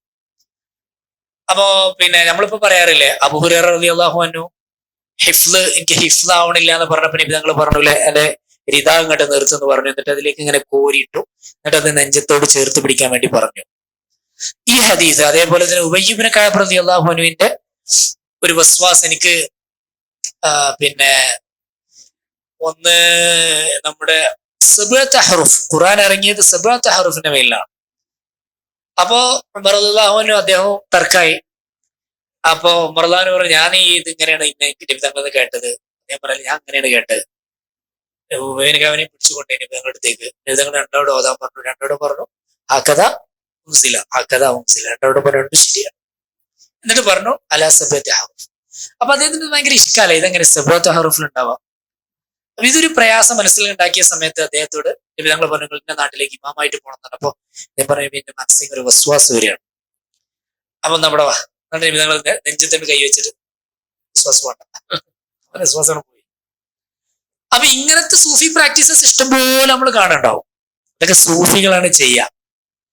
സാധാരണഗതിയിൽ ഫുഖാക്കളാരും നമ്മുടെ ക്ലാസ്സിൽ വന്നിട്ട് ഇന്നത്തെ ക്ലാസ്സിന്റെ എല്ലാവരും കൂടെ വരിക ഇങ്ങനെ വെച്ച് അങ്ങനെ ഉണ്ടാവില്ല. അവരുടെ ഒരു മൻഹജ് എന്ന് പറഞ്ഞാല് അതിങ്ങനെ പഠിപ്പിക്കുക എന്നുള്ളതാണ് മൻഹജ് എന്ന് പറഞ്ഞാൽ ഉണ്ടാവുക. അപ്പോ എന്നാൽ ഇങ്ങനെ ഒന്ന് ദീനിൽ ഉണ്ടോന്ന് വെച്ചാൽ ഉണ്ട്. നിങ്ങൾ അങ്ങനെ ചെയ്തിട്ടുണ്ടല്ലോ, അത് കിട്ടിയിട്ടുണ്ടല്ലോ. അപ്പോ അങ്ങനെ ഇഷാറത്ത് കൊണ്ട് അല്ലെങ്കിൽ ടച്ചിങ് കൊണ്ട് ഒക്കെ നോളേജ് പാസ് ചെയ്യുക അല്ലെങ്കിൽ കൽബ് ശുദ്ധിയാക്കുക, ഇങ്ങനത്തെ പ്രോസസ് ഉണ്ടോ? ഇതിലൊന്നാണ്. അപ്പൊ ക്വൈറ്റ് ഇൻട്രസ്റ്റിംഗ്. അതായത് നിങ്ങളുടെ ഈ ഡിസ്കഷനോട് ഏറ്റവും ചേർന്ന് നിൽക്കുന്ന എന്നാൽ നമ്മുടെ അടുത്ത കാലത്ത് ജീവിച്ച ഒരു പണ്ഡിതൻ എഴുതിയിട്ടുള്ള ഒരു ഗ്രന്ഥമാണ് പിന്നെ ഈ ഗ്രന്ഥം. ഈ ഗ്രന്ഥത്തിനെ കുറിച്ച് ഇംഗ്ലീഷിലേക്ക് ട്രാൻസ്ലേറ്റഡ് ആണ്. ഇംഗ്ലീഷ്, അതായത് ഇംഗ്ലീഷ് വേൾഡിലും ഡിസ്കസ് ചെയ്യപ്പെട്ട കിതാബാണ്. പിന്നെ അതിന്റെ ഒരു സവായിദ് എഴുതിയിട്ടുണ്ട് വേറൊരു പണ്ഡിതൻ, പിൽക്കാലത്ത് വന്ന ഒരു PhD thesis എഴുതിയ ഒരാളാണ്, അതിന്റെ പേര് എനിക്ക് ഓർമ്മയില്ല. അദ്ദേഹം സവായിദു അത്തശറുഫ് അഹാദീസ് തസവുഫ് എന്ന് പറഞ്ഞൊരു കിതാബ് അദ്ദേഹം. സവായിദ് പറഞ്ഞാല് അദ്ദേഹം അതിൽ പറയാത്ത വേറെ ഹദീസുകളും വേണമെങ്കിൽ നമുക്ക് ഇതിലേക്ക് ചേർത്ത് വെക്കാം എന്നർത്ഥം. ഇങ്ങനത്തെ ഹദീസുകളും ഇതിലേക്ക് ചേർത്ത് വെക്കാം. അങ്ങനെ അദ്ദേഹം അതിലേക്ക് കുറച്ചുകൂടി ആഡ് ചെയ്ത് കൊടുത്തു, അങ്ങനത്തെ കുറച്ച് സാധനങ്ങൾ ആഡ് ചെയ്ത് കൊടുത്തിട്ടുണ്ട്. അപ്പൊ അങ്ങനെയുള്ള പണ്ഡിതന്മാർ ഓൾറെഡി ഈ കിതാബ് ഇത് ഡിസ്കസ് ചെയ്യുന്നുണ്ട്. അപ്പൊ എന്റെ അഭിപ്രായത്തിൽ നിങ്ങളുടെ ഈ ഡിസ്കഷനോട് ചേർത്ത് വെക്കാവുന്ന ഒരു സാധനമാണ് ഇങ്ങനത്തെ ഹദീസുകൾ എന്ന് പറഞ്ഞത്. ഇപ്പൊ ഞാനിത് പറയാനുണ്ടായ കാരണം, അപ്പോ അലി റളിയല്ലാഹു അൻഹുവും പിന്നെ ഹസൻ ബസ്രിയും കണ്ടിട്ടുണ്ട് റളിയല്ലാഹു അൻഹു. അപ്പൊ അവര് കണ്ടിട്ടുണ്ട് അല്ലെങ്കിൽ അവര് തർബിയത്ത് ചെയ്തിട്ടുണ്ട് എന്നൊക്കെ പറയാൻ സൂഫികൾക്ക് എന്തുവാണെന്നില്ല, പിന്നെ വലിയ ഹദ്ദസനി എന്നൊരു വാക്കില് ഒരു ഹദീസ് സ്വഹീഹായിട്ട് സ്ഥിരപ്പെടണം എന്ന നിബന്ധന ഉണ്ടാവില്ല. എന്നാല് ബുഖാരി ഇമാമിന് അത് ഉണ്ടാവും. ബുഖാരി ഇമാമിന്റെ അടുത്ത് ബുഖാരി ഇമാമിന്റെ ഷുറൂത്തിനോട് പിന്നെ സൂഫികളല്ല, ഈവൻ മുസ്ലിം വരെ എന്തായാലും എതിരായല്ലോ. ഏത് വിഷയത്തിൽ എതിരായത്? മുഅന്നനായ ഹദീസിന്റെ വിഷയത്തിൽ. ശരിക്കും മനസ്സിലാക്കേണ്ട ഒരു ഖായിദ ഉണ്ട്. മുഅന്നനായ ഹദീസിന്റെ വിഷയത്തിൽ, അതായത് അൻ ഫുലാൻ എന്ന് പറഞ്ഞ് ഞാനൊരു ഹദീസ് റിപ്പോർട്ട് ചെയ്യും. ഞാനിപ്പോ അൻ ബഹാവുദ്ദീൻ ഉസ്താദ് എന്ന് ഞാൻ ഹദീസ് റിപ്പോർട്ട് ചെയ്യണമെന്നുണ്ടെങ്കിൽ, അപ്പൊ അവിടെ ഇമാം മുസ്ലിം പറഞ്ഞു ബഹാവുദ്ദീൻ ഉസ്താദും സലാഹുദ്ദീനും ഒരേ കാലഘട്ടത്തിൽ ജീവിച്ച ആളുകളാണോ എന്ന് നോക്കുക. ആ, കാണാൻ സാധ്യത ഉണ്ടോ? കാണാൻ സാധ്യത ഉണ്ടോ? രണ്ടാളും ഒരേ സ്ഥലത്താണ് ഉണ്ടായിരുന്നത്. ഓക്കെ. പിന്നെ ഈ സലാഹുദ്ദീൻ എന്ന് പറഞ്ഞ ആള് കാണാത്ത ആളെ തൊട്ട് ഇങ്ങനെ ഹദീസ് റിപ്പോർട്ട് ചെയ്യുന്ന സ്വഭാവം അയാൾക്കുണ്ടോ? ഇല്ല, അങ്ങനൊന്നും അറിയപ്പെട്ടിട്ടില്ല. എന്നാ അല്ലാ അത് റിപ്പോർട്ട് ചെയ്യാം. ഇതാണ് മുസ്ലിമിന്റെ കാഴ്ചപ്പാട്. എന്നാൽ ഇത്രയും പോരാ. ഏതെങ്കിലും ഒരു സ്ഥലത്ത് ഹദ്ദസനി ബഹാവുദ്ദീൻ ഉസ്താദ്, അല്ലെങ്കിൽ സമഅതു ബഹാവുദ്ദീൻ ഉസ്താദ്, അല്ലെങ്കിൽ റഅയ്തു ബഹാവുദ്ദീൻ ഉസ്താദ്, അല്ലെങ്കിൽ പിന്നെ ലഖീതു ബഹാവുദ്ദീൻ ഉസ്താദ്, ഇങ്ങനെ അദ്ദേഹം നേരിട്ട് പറയുന്ന ഒരു ഹദീസ് ഒരൊറ്റ സ്ഥലത്ത് അതുണ്ടാവണം. അതുണ്ടെങ്കിൽ ബാക്കിയൊക്കെ നമുക്ക് ബാക്കിയുള്ള എന്നൊക്കെ അംഗീകരിക്കാം. അതിൽ തന്നെ മുഹദ്ദിസുകൾപ്പെട്ട രണ്ടാളുകൾ തമ്മിൽ എതിരായിട്ടുണ്ടെന്ന് ഞാൻ പറഞ്ഞത്. അപ്പൊ രണ്ട് ഡിസിപ്ലിനുകളിലുള്ള പണ്ഡിതന്മാർ തമ്മിൽ ഇത്തരം വിഷയങ്ങളിൽ എതിരാവുക എന്നുള്ളത് രണ്ട് എപ്പിസ്റ്റിമോളജിക്കൽ പെർസ്പെക്റ്റീവ് ആണെന്ന് അർത്ഥം. നോളേജ് എപ്പോഴാണ് ഒരു നോളേജ് ആയിട്ട് സ്ഥിരപ്പെടുന്നത് എന്നുള്ള വിഷയത്തിൽ രണ്ട് ഡിസിപ്ലിനുള്ള ആളുകൾക്ക് വ്യത്യസ്തമായ അഭിപ്രായങ്ങളും കാഴ്ചപ്പാടുകളും ഉണ്ടാവുക എന്നുള്ളത് എന്തല്ല, ഒരു വിചിത്രമായ സംഗതിയല്ല എന്നാണ് ആ വിഷയത്തിൽ നമ്മൾ മനസ്സിലാക്കേണ്ട ഒരു പ്രധാനപ്പെട്ട സംഗതി. പിന്നെ ഇവിടെ പറയണ്ടായി ഇവന് എന്താ പറയാ, നമ്മള് സൂഫിസം എന്നാണ് എമേർജ് ചെയ്ത് വന്നത് എന്ന്. ഞാൻ എന്റെ തീസീസിൽ ഇതിനെ കുറിച്ച് ഒരു ചെറിയൊരു പാർട്ട് എഴുതിയിട്ടുണ്ട്. അതായത് ഞാൻ ആ തീസിന്റെ പാർട്ട് എന്റെ കയ്യിലുള്ളത് Sufism till the time of Jilani എന്ന് പറയുന്നത് എന്റെ സൂപ്പർവൈസറിനോട് എഴുതാൻ പറഞ്ഞൊരു സംഗതിയായിരുന്നു അത്. അതായത് ജീലാനി റഹ്മത്തുള്ളാഹി അലൈഹിയുടെ കാലം വരെയുള്ള സൂഫിസം അതെന്താണ്. അപ്പൊ ജീലാനിയുടെ കാലം എന്ന് പറയുമ്പോൾ എന്താന്ന് വെച്ചാല് അത് സൂഫിസം ഇൻസ്റ്റിറ്റ്യൂഷണലൈസ് ചെയ്യപ്പെടുന്ന ഒരു കാലമാണ്. ഇൻസ്റ്റിറ്റ്യൂഷണലൈസ് ചെയ്യാന്നാല് അതായത് പിന്നെ ത്വരീഖത്തുകൾ ഉണ്ടായി. ആ ത്വരീഖത്തുകൾ തന്നെ മിഷനറി സ്വഭാവം കാണിച്ചു. നമ്മളെ ഷെയ്ഖിന്റെ ത്വരീഖത്ത് വേറെ നാട്ടിലേക്ക് വ്യാപിപ്പിക്കുക. അപ്പൊ അതിനുവേണ്ടി ആ നാട്ടിലേക്ക് പോവുക, അവരുടെ ടീച്ചിങ്സ് അവിടെ ഇതാക്കുക. അത് മുരീദ് ഷെയ്ഖ്, അപ്പോ ആ മുരീദും ഈ ഷെയ്ഖുമായിട്ട് കണക്റ്റഡ് ആയിരിക്കും. അങ്ങനെ ത്വരീഖത്തിലുള്ള ആളുകൾക്ക് പ്രത്യേകമായ ഔറാദുകള്, വിറുദുകള്, അതിന് പ്രത്യേക രീതികള്. അപ്പൊ അതൊരു ഇൻസ്റ്റിറ്റ്യൂഷനായിട്ട് ഉയർന്നു വരിക. ഈ കാലഘട്ടത്തിൽ ജീവിച്ച ആളാണ് ബഹുമാനപ്പെട്ട ഷെയ്ഖ് ജീലാനി റഹ്മത്തുള്ളാഹി അലൈഹി. അതേപോലെ തന്നെ നമ്മൾ ഈ കാണുന്ന ഇപ്പൊ റിഫായി ഷെയ്ഖ് ആണെങ്കിലും ജീലാനി ആണെങ്കിലും സുഹ്റവർദി ആണെങ്കിലും റഹ്മത്തുള്ളാഹി അലൈഹി, അപ്പൊ ഇവരൊക്കെ ജീവിക്കുന്നത് ഏകദേശം ഒരേ കാലഘട്ടത്തിലാണ്. അതേപോലെ ഗസാലി ഇമാമ് പിന്നെ ബഗ്ദാദ് വിട്ടു പോകുന്ന ആ സമയത്താണ് ജീലാനി ബഗ്ദാദിലേക്ക് വരുന്നത്. അപ്പൊ 500, 600 ഈ കാലഘട്ടങ്ങളിലാണ് എന്ത് ചെയ്യുന്നത്, ഈ ത്വരീഖത്തുകളുടെ ഒക്കെ ഒരു സ്വഭാവം ഉണ്ടാകുന്നത്. എന്നാൽ ഈ സമയത്ത് ഇവരെന്താണ് ചെയ്യാൻ ശ്രമിക്കുന്നത്? ഇവർ ചെയ്യാൻ ശ്രമിക്കുന്നതിനെ നമ്മൾ പലരും പല രീതിയിലാണ് നോക്കിക്കാണുന്നത്. വെസ്റ്റേൺ സ്കോളേഴ്സ് കാണുന്നത് എന്താന്ന് വെച്ചാല് ഇതിനു മുമ്പ്, അതായത് കുറച്ച് മുമ്പാണ് ആര് വരുന്നത്, നമ്മളുടെ പിന്നെ ജുനൈദുൽ ബഗ്ദാദി വരുന്നത്. ജുനൈദുൽ ബഗ്ദാദിന്റെ കാലം എന്ന് പറഞ്ഞാൽ 298 അദ്ദേഹം വഫാത്താവും. ജുനൈദുൽ ബഗ്ദാദിയുടെ കാലഘട്ടത്തിൽ ഒരു പ്രശ്നം ഉണ്ടായി. നിങ്ങൾ അതിനെ കുറിച്ച് ഇവിടെ ഇവർ പറഞ്ഞിരുന്നു, എനിക്കറിയില്ല. ഒരു ഇൻക്വിസിഷൻ, അതായത് അന്ന് അബ്ബാസി ഖലീഫുകളുടെ കാലത്ത് നമ്മള് ഹിസ്ബ എന്നൊരു പരിപാടി ഉണ്ടാവും. മുഹാസിബ് അല്ലെങ്കിൽ മുഹ്തസിബ് എന്തൊക്കെയാണ് പറയാം, ഹിസ്ബ അല്ലെ, കേട്ടണോ? ഹിസ്ബ എന്നാല് അതൊരു പോസ്റ്റാണ്. അവരുടെ പ്രധാനപ്പെട്ട ഡ്യൂട്ടി എന്താന്ന് വെച്ചാല് മാർക്കറ്റിൽ ആരും കള്ളത്തരം കാണിക്കണില്ല, പിന്നെ സക്കാത്തൊക്കെ കറക്റ്റായിട്ട് കച്ചവടക്കാരൊക്കെ കൊടുക്കുന്നുണ്ട്, പറ്റിക്കണില്ല, ഇതൊക്കെ നോക്കായിരുന്നു ഈ ഹിസ്ബയുടെ പ്രധാനപ്പെട്ട ആ പോസ്റ്റിലിരിക്കുന്ന ആളുകളുടെ പ്രധാനപ്പെട്ട ഡ്യൂട്ടി. എന്നാൽ പിൽക്കാലത്ത് കുറെ കാലം കഴിഞ്ഞപ്പോ ഇവരെന്ത് ചെയ്ത് വെച്ചാൽ ഇവര് ബാക്കിയുള്ള കാര്യങ്ങളിലും കൂടി ഇടപെടാൻ തുടങ്ങി. ബാക്കിയുള്ള കാര്യങ്ങൾ പറഞ്ഞാല് പിന്നെ ആൾക്കാർ നിസ്കരിക്കുന്നുണ്ടോ നോക്കുക, പിന്നെ ആരൊക്കെയാണ് സുന്നിന്ന് പുറത്തായത് നോക്കുക, അകത്തായത് നോക്കുക, ഇങ്ങനത്തെ കാര്യങ്ങൾ ഇവരുടെ മേഖലകൾ ഇങ്ങനെ എക്സ്റ്റെൻഡ് ചെയ്യാൻ തുടങ്ങി. അപ്പൊ ഗുലാം ഖലീലിനെ കുറിച്ചിട്ട് നമ്മുടെ ബ്രൗണ്ട പുസ്തകത്തിൽ എവിടെ ഒരു സ്ഥലത്ത് ഗുലാം ഖലീലിന്റെ പേര് പരാമർശിക്കുന്നത്. ഈ ഗുലാം ഖലീലാണ് അന്ന് ഹിസ്ബ പോസ്റ്റിൽ ഉണ്ടായിരുന്ന ആൾ. മുഹാസിബ് മുക്തസിബ് എന്നൊക്കെ പേരിൽ അവർ അറിയപ്പെടുന്നത്. അപ്പൊ ഈ ഗുലാം ഖലീലിന്റെ കാലത്ത് ഒരു ഇൻക്വിസിഷൻ ഉണ്ടായി. അതെന്താ വെച്ചാല് സൂഫികളൊക്കെ തെരഞ്ഞു പിടിച്ചിട്ട് പിന്നെ അവരോട് ചോദ്യം ചെയ്യാം, പിന്നെ അവരിൽ ആരാണ് ശരി, അവരിൽ ആരാണ് തെറ്റ് എന്നൊക്കെ പറഞ്ഞിട്ട് നിങ്ങൾ ഓരോരുത്തരോടും നിങ്ങളുടെ അഭിപ്രായം എന്താണ് എന്ന് അവരെ പേഴ്സിക്യൂട്ട് ചെയ്യാം. ഇങ്ങനെയൊക്കെ തുടങ്ങി. നമ്മൾ അത് വരുന്നതെന്ന് വെച്ചാൽ ഈ ഹല്ലാജിനെ തൂക്കിക്കൊന്നതിന്റെ തൊട്ട് ശേഷമാണ് ഈ സംഭവം ഉണ്ടാവുന്നത്. ഈ ഒരു ഇൻക്വിസിഷൻ പരക്കെ എല്ലാവരെയും വിളിച്ചിട്ട് എല്ലാവരുടെയും കാര്യങ്ങൾ നിങ്ങളെ സൂഫിസം ശരിയാണോ, മറ്റുള്ള സൂഫിസം ശരിയാണോ എന്ന് ചോദിച്ചിട്ട് ഇങ്ങനെ നോക്കുന്ന ഒരു കാര്യം. അപ്പൊ സാഹിബ് അത് വിശദീകരിച്ചു, ആ പാർട്ട് വിശദീകരിച്ചു, എനിക്കറിയില്ല, എനിക്ക് അറിയില്ല. ഓക്കെ, അങ്ങനെയാണെന്നല്ല, അത് ജുനൈദുൽ ബഗ്ദാദിയുടെ കാലഘട്ടത്തിലാണ് വരുന്നത്. അപ്പോ അത് അങ്ങനെ വന്നപ്പോ എന്താന്ന് വെച്ചാൽ ആളുകളുടെ ഇടയിൽ ഭയങ്കര കൺഫ്യൂഷൻ ഉണ്ടായി. അപ്പൊ ഈ സൂഫിസം ശരിയല്ലേ, ഇതില് തെറ്റുണ്ടോ, അല്ലെങ്കിൽ ഇത് ഓർത്തഡോക്സിയുമായിട്ട് എന്താ പറയുക യോജിച്ചു പോകുന്നതല്ലേ എന്നുള്ളൊരു ഭയങ്കര കൺഫ്യൂഷൻ നിലനിൽക്കുന്നുണ്ടായി. ഈ നിലനിന്ന സമയത്ത് പണ്ഡിതന്മാർക്ക് സൂഫിസം എന്ന് പറയുന്നത് അത് യഥാർത്ഥ ഇസ്ലാമിന്റെ ഭാഗം തന്നെയാണ് എന്ന് ആളുകളെ മനസ്സിലാക്കി കൊടുക്കേണ്ട ഉത്തരവാദിത്തമുണ്ട്. അപ്പാണ് അവരെന്ത് ചെയ്തത്, ഇത് ഖുറാനിൽ പറഞ്ഞ സംഗതി തന്നെയാണ്, ഇത് ഹദീസിൽ പറഞ്ഞ സംഗതി തന്നെയാണ് എന്ന് പറഞ്ഞ് പബ്ലിക്കിനെ എഡ്യൂക്കേറ്റ് ചെയ്യാൻ തുടങ്ങിയത്. അതിൽ ഒരു കാരണം അതാണ് എന്ന് വെസ്റ്റേൺ സ്കോളേഴ്സ് ഒക്കെ പറയുന്നുണ്ട്. അപ്പൊ ജുനൈദുൽ ബഗ്ദാദിയെ പേഴ്സിക്യൂട്ട് ചെയ്യാൻ കൊണ്ട സമയത്ത് അദ്ദേഹം പറഞ്ഞു, ഞാൻ സൂഫിയല്ല, ഞാൻ ജൂറിസ്റ്റാണ്, ഞാൻ ഫക്കീഹാണ്. അദ്ദേഹം ഷാഫി ഫക്കീഹാണ്. ഞാൻ പറഞ്ഞു, ഞാൻ ഫക്കീഹാണ്, ഞാന് ഹല്ലാജിനെ അംഗീകരിക്കണില്ല. കാരണം ഹല്ലാജ് പറഞ്ഞ പോലെ പബ്ലിക്കിൽ ഇത്തരം കാര്യങ്ങൾ പറയേണ്ട എന്നതാണ് എന്റെ നിലപാട്. ഹല്ലാജ് അങ്ങനെ പറയാൻ പാടുണ്ടായിരുന്നില്ല. സൂഫിസത്തിൽ എല്ലാ കാര്യങ്ങളും പബ്ലിക്കിനോട് പറയേണ്ടതല്ല, പബ്ലിക്കിനോട് എപ്പോഴും ഫിഖാണ് പറയേണ്ടത് എന്നൊക്കെ ഉള്ള ഒരു നിലപാടാണ് അദ്ദേഹം സ്വീകരിക്കുന്നത്.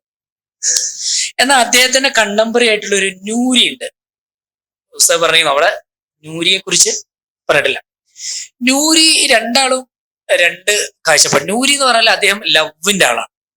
സൂഫിസത്തിൽ തന്നെ പല ത്വരീഖുകൾ ഉണ്ടാവും. അദ്ദേഹം love of God, love of the prophet സല്ലല്ലാഹു അലൈഹി വസല്ലം. അപ്പൊ അതിലൂടെ തസൗഫിലേക്ക് എത്തുന്ന ആളുകളാണ്. ഇപ്പൊ അതുപോലെ നമ്മുടെ എന്താ പറയാ റൂമിയൊക്കെ പോലെ അവരൊക്കെ ലവാണ് പ്രധാനമായിട്ട് പറയാം. മരണത്തെ സ്നേഹിക്കുക, അള്ളാഹുവിനെ സ്നേഹിക്കുക, അപ്പൊ മരിക്കാൻ ഇഷ്ടപ്പെടുക, മരണം കഴിഞ്ഞ് എനിക്ക് അങ്ങോട്ട് പോകണം എന്നുള്ള അങ്ങനെ ആഗ്രഹം പ്രകടിപ്പിക്കുക. ഇങ്ങനെ പല ത്വരീഖുകൾ സൂഫികൾക്ക് ഉണ്ടാവും. അപ്പൊ നൂരിയാണ്. അപ്പൊ നൂരി എന്ത് ചെയ്തു, ഞാൻ സൂഫി തന്നെയാണ്, പക്ഷെ എന്റെ സൂഫിസം ഇങ്ങനെയൊക്കെയാണ്, പിന്നെ അത് ഇന്നതിൽ അധിഷ്ഠിതമാണ് എന്നൊക്കെ പറഞ്ഞിട്ട് അദ്ദേഹം രക്ഷപ്പെടേണ്ടത്. കുറച്ചു കാലം അദ്ദേഹത്തെ അറസ്റ്റ് ചെയ്തു, അങ്ങനെ അദ്ദേഹം രക്ഷപ്പെട്ടു. അപ്പൊ ഞാൻ പറഞ്ഞു വരുന്നത്, അപ്പൊ ഗവൺമെന്റ് പോസ്റ്റാണ് ഈ ഹിസ്ബ എന്ന് പറയുന്നത്. അപ്പൊ ആ ഒരു ഒഫീഷ്യൽ ഗവൺമെന്റിന്റെ ഭാഗത്ത് നിന്ന് സൂഫികൾക്ക് ഇങ്ങനെ ത്രെട്ട് വന്നൊരു സമയത്ത് സ്വാഭാവികമായിട്ടും അതിനുശേഷം വന്ന ആളുകൾക്ക് എന്ത് ചെയ്തു, ഈ സൂഫിസം എന്ന് പറയുന്നത് ഈ ഖുർആനിലും ഹദീസിലൊക്കെ പിന്നെ റൂട്ടഡ് ആയിട്ടുള്ള, അല്ലെങ്കിൽ അതിന് പുറത്തുള്ള ഒരു സാധനമല്ല, അത് ശരീഅത്തിന് ഉള്ളിലുള്ള ഒരു സാധനമാണ് എന്ന് മനസ്സിലാക്കി കൊടുത്തുകൊണ്ട് ഗ്രന്ഥങ്ങൾ എഴുതേണ്ട ഒരു ആവശ്യകതയുണ്ടായി.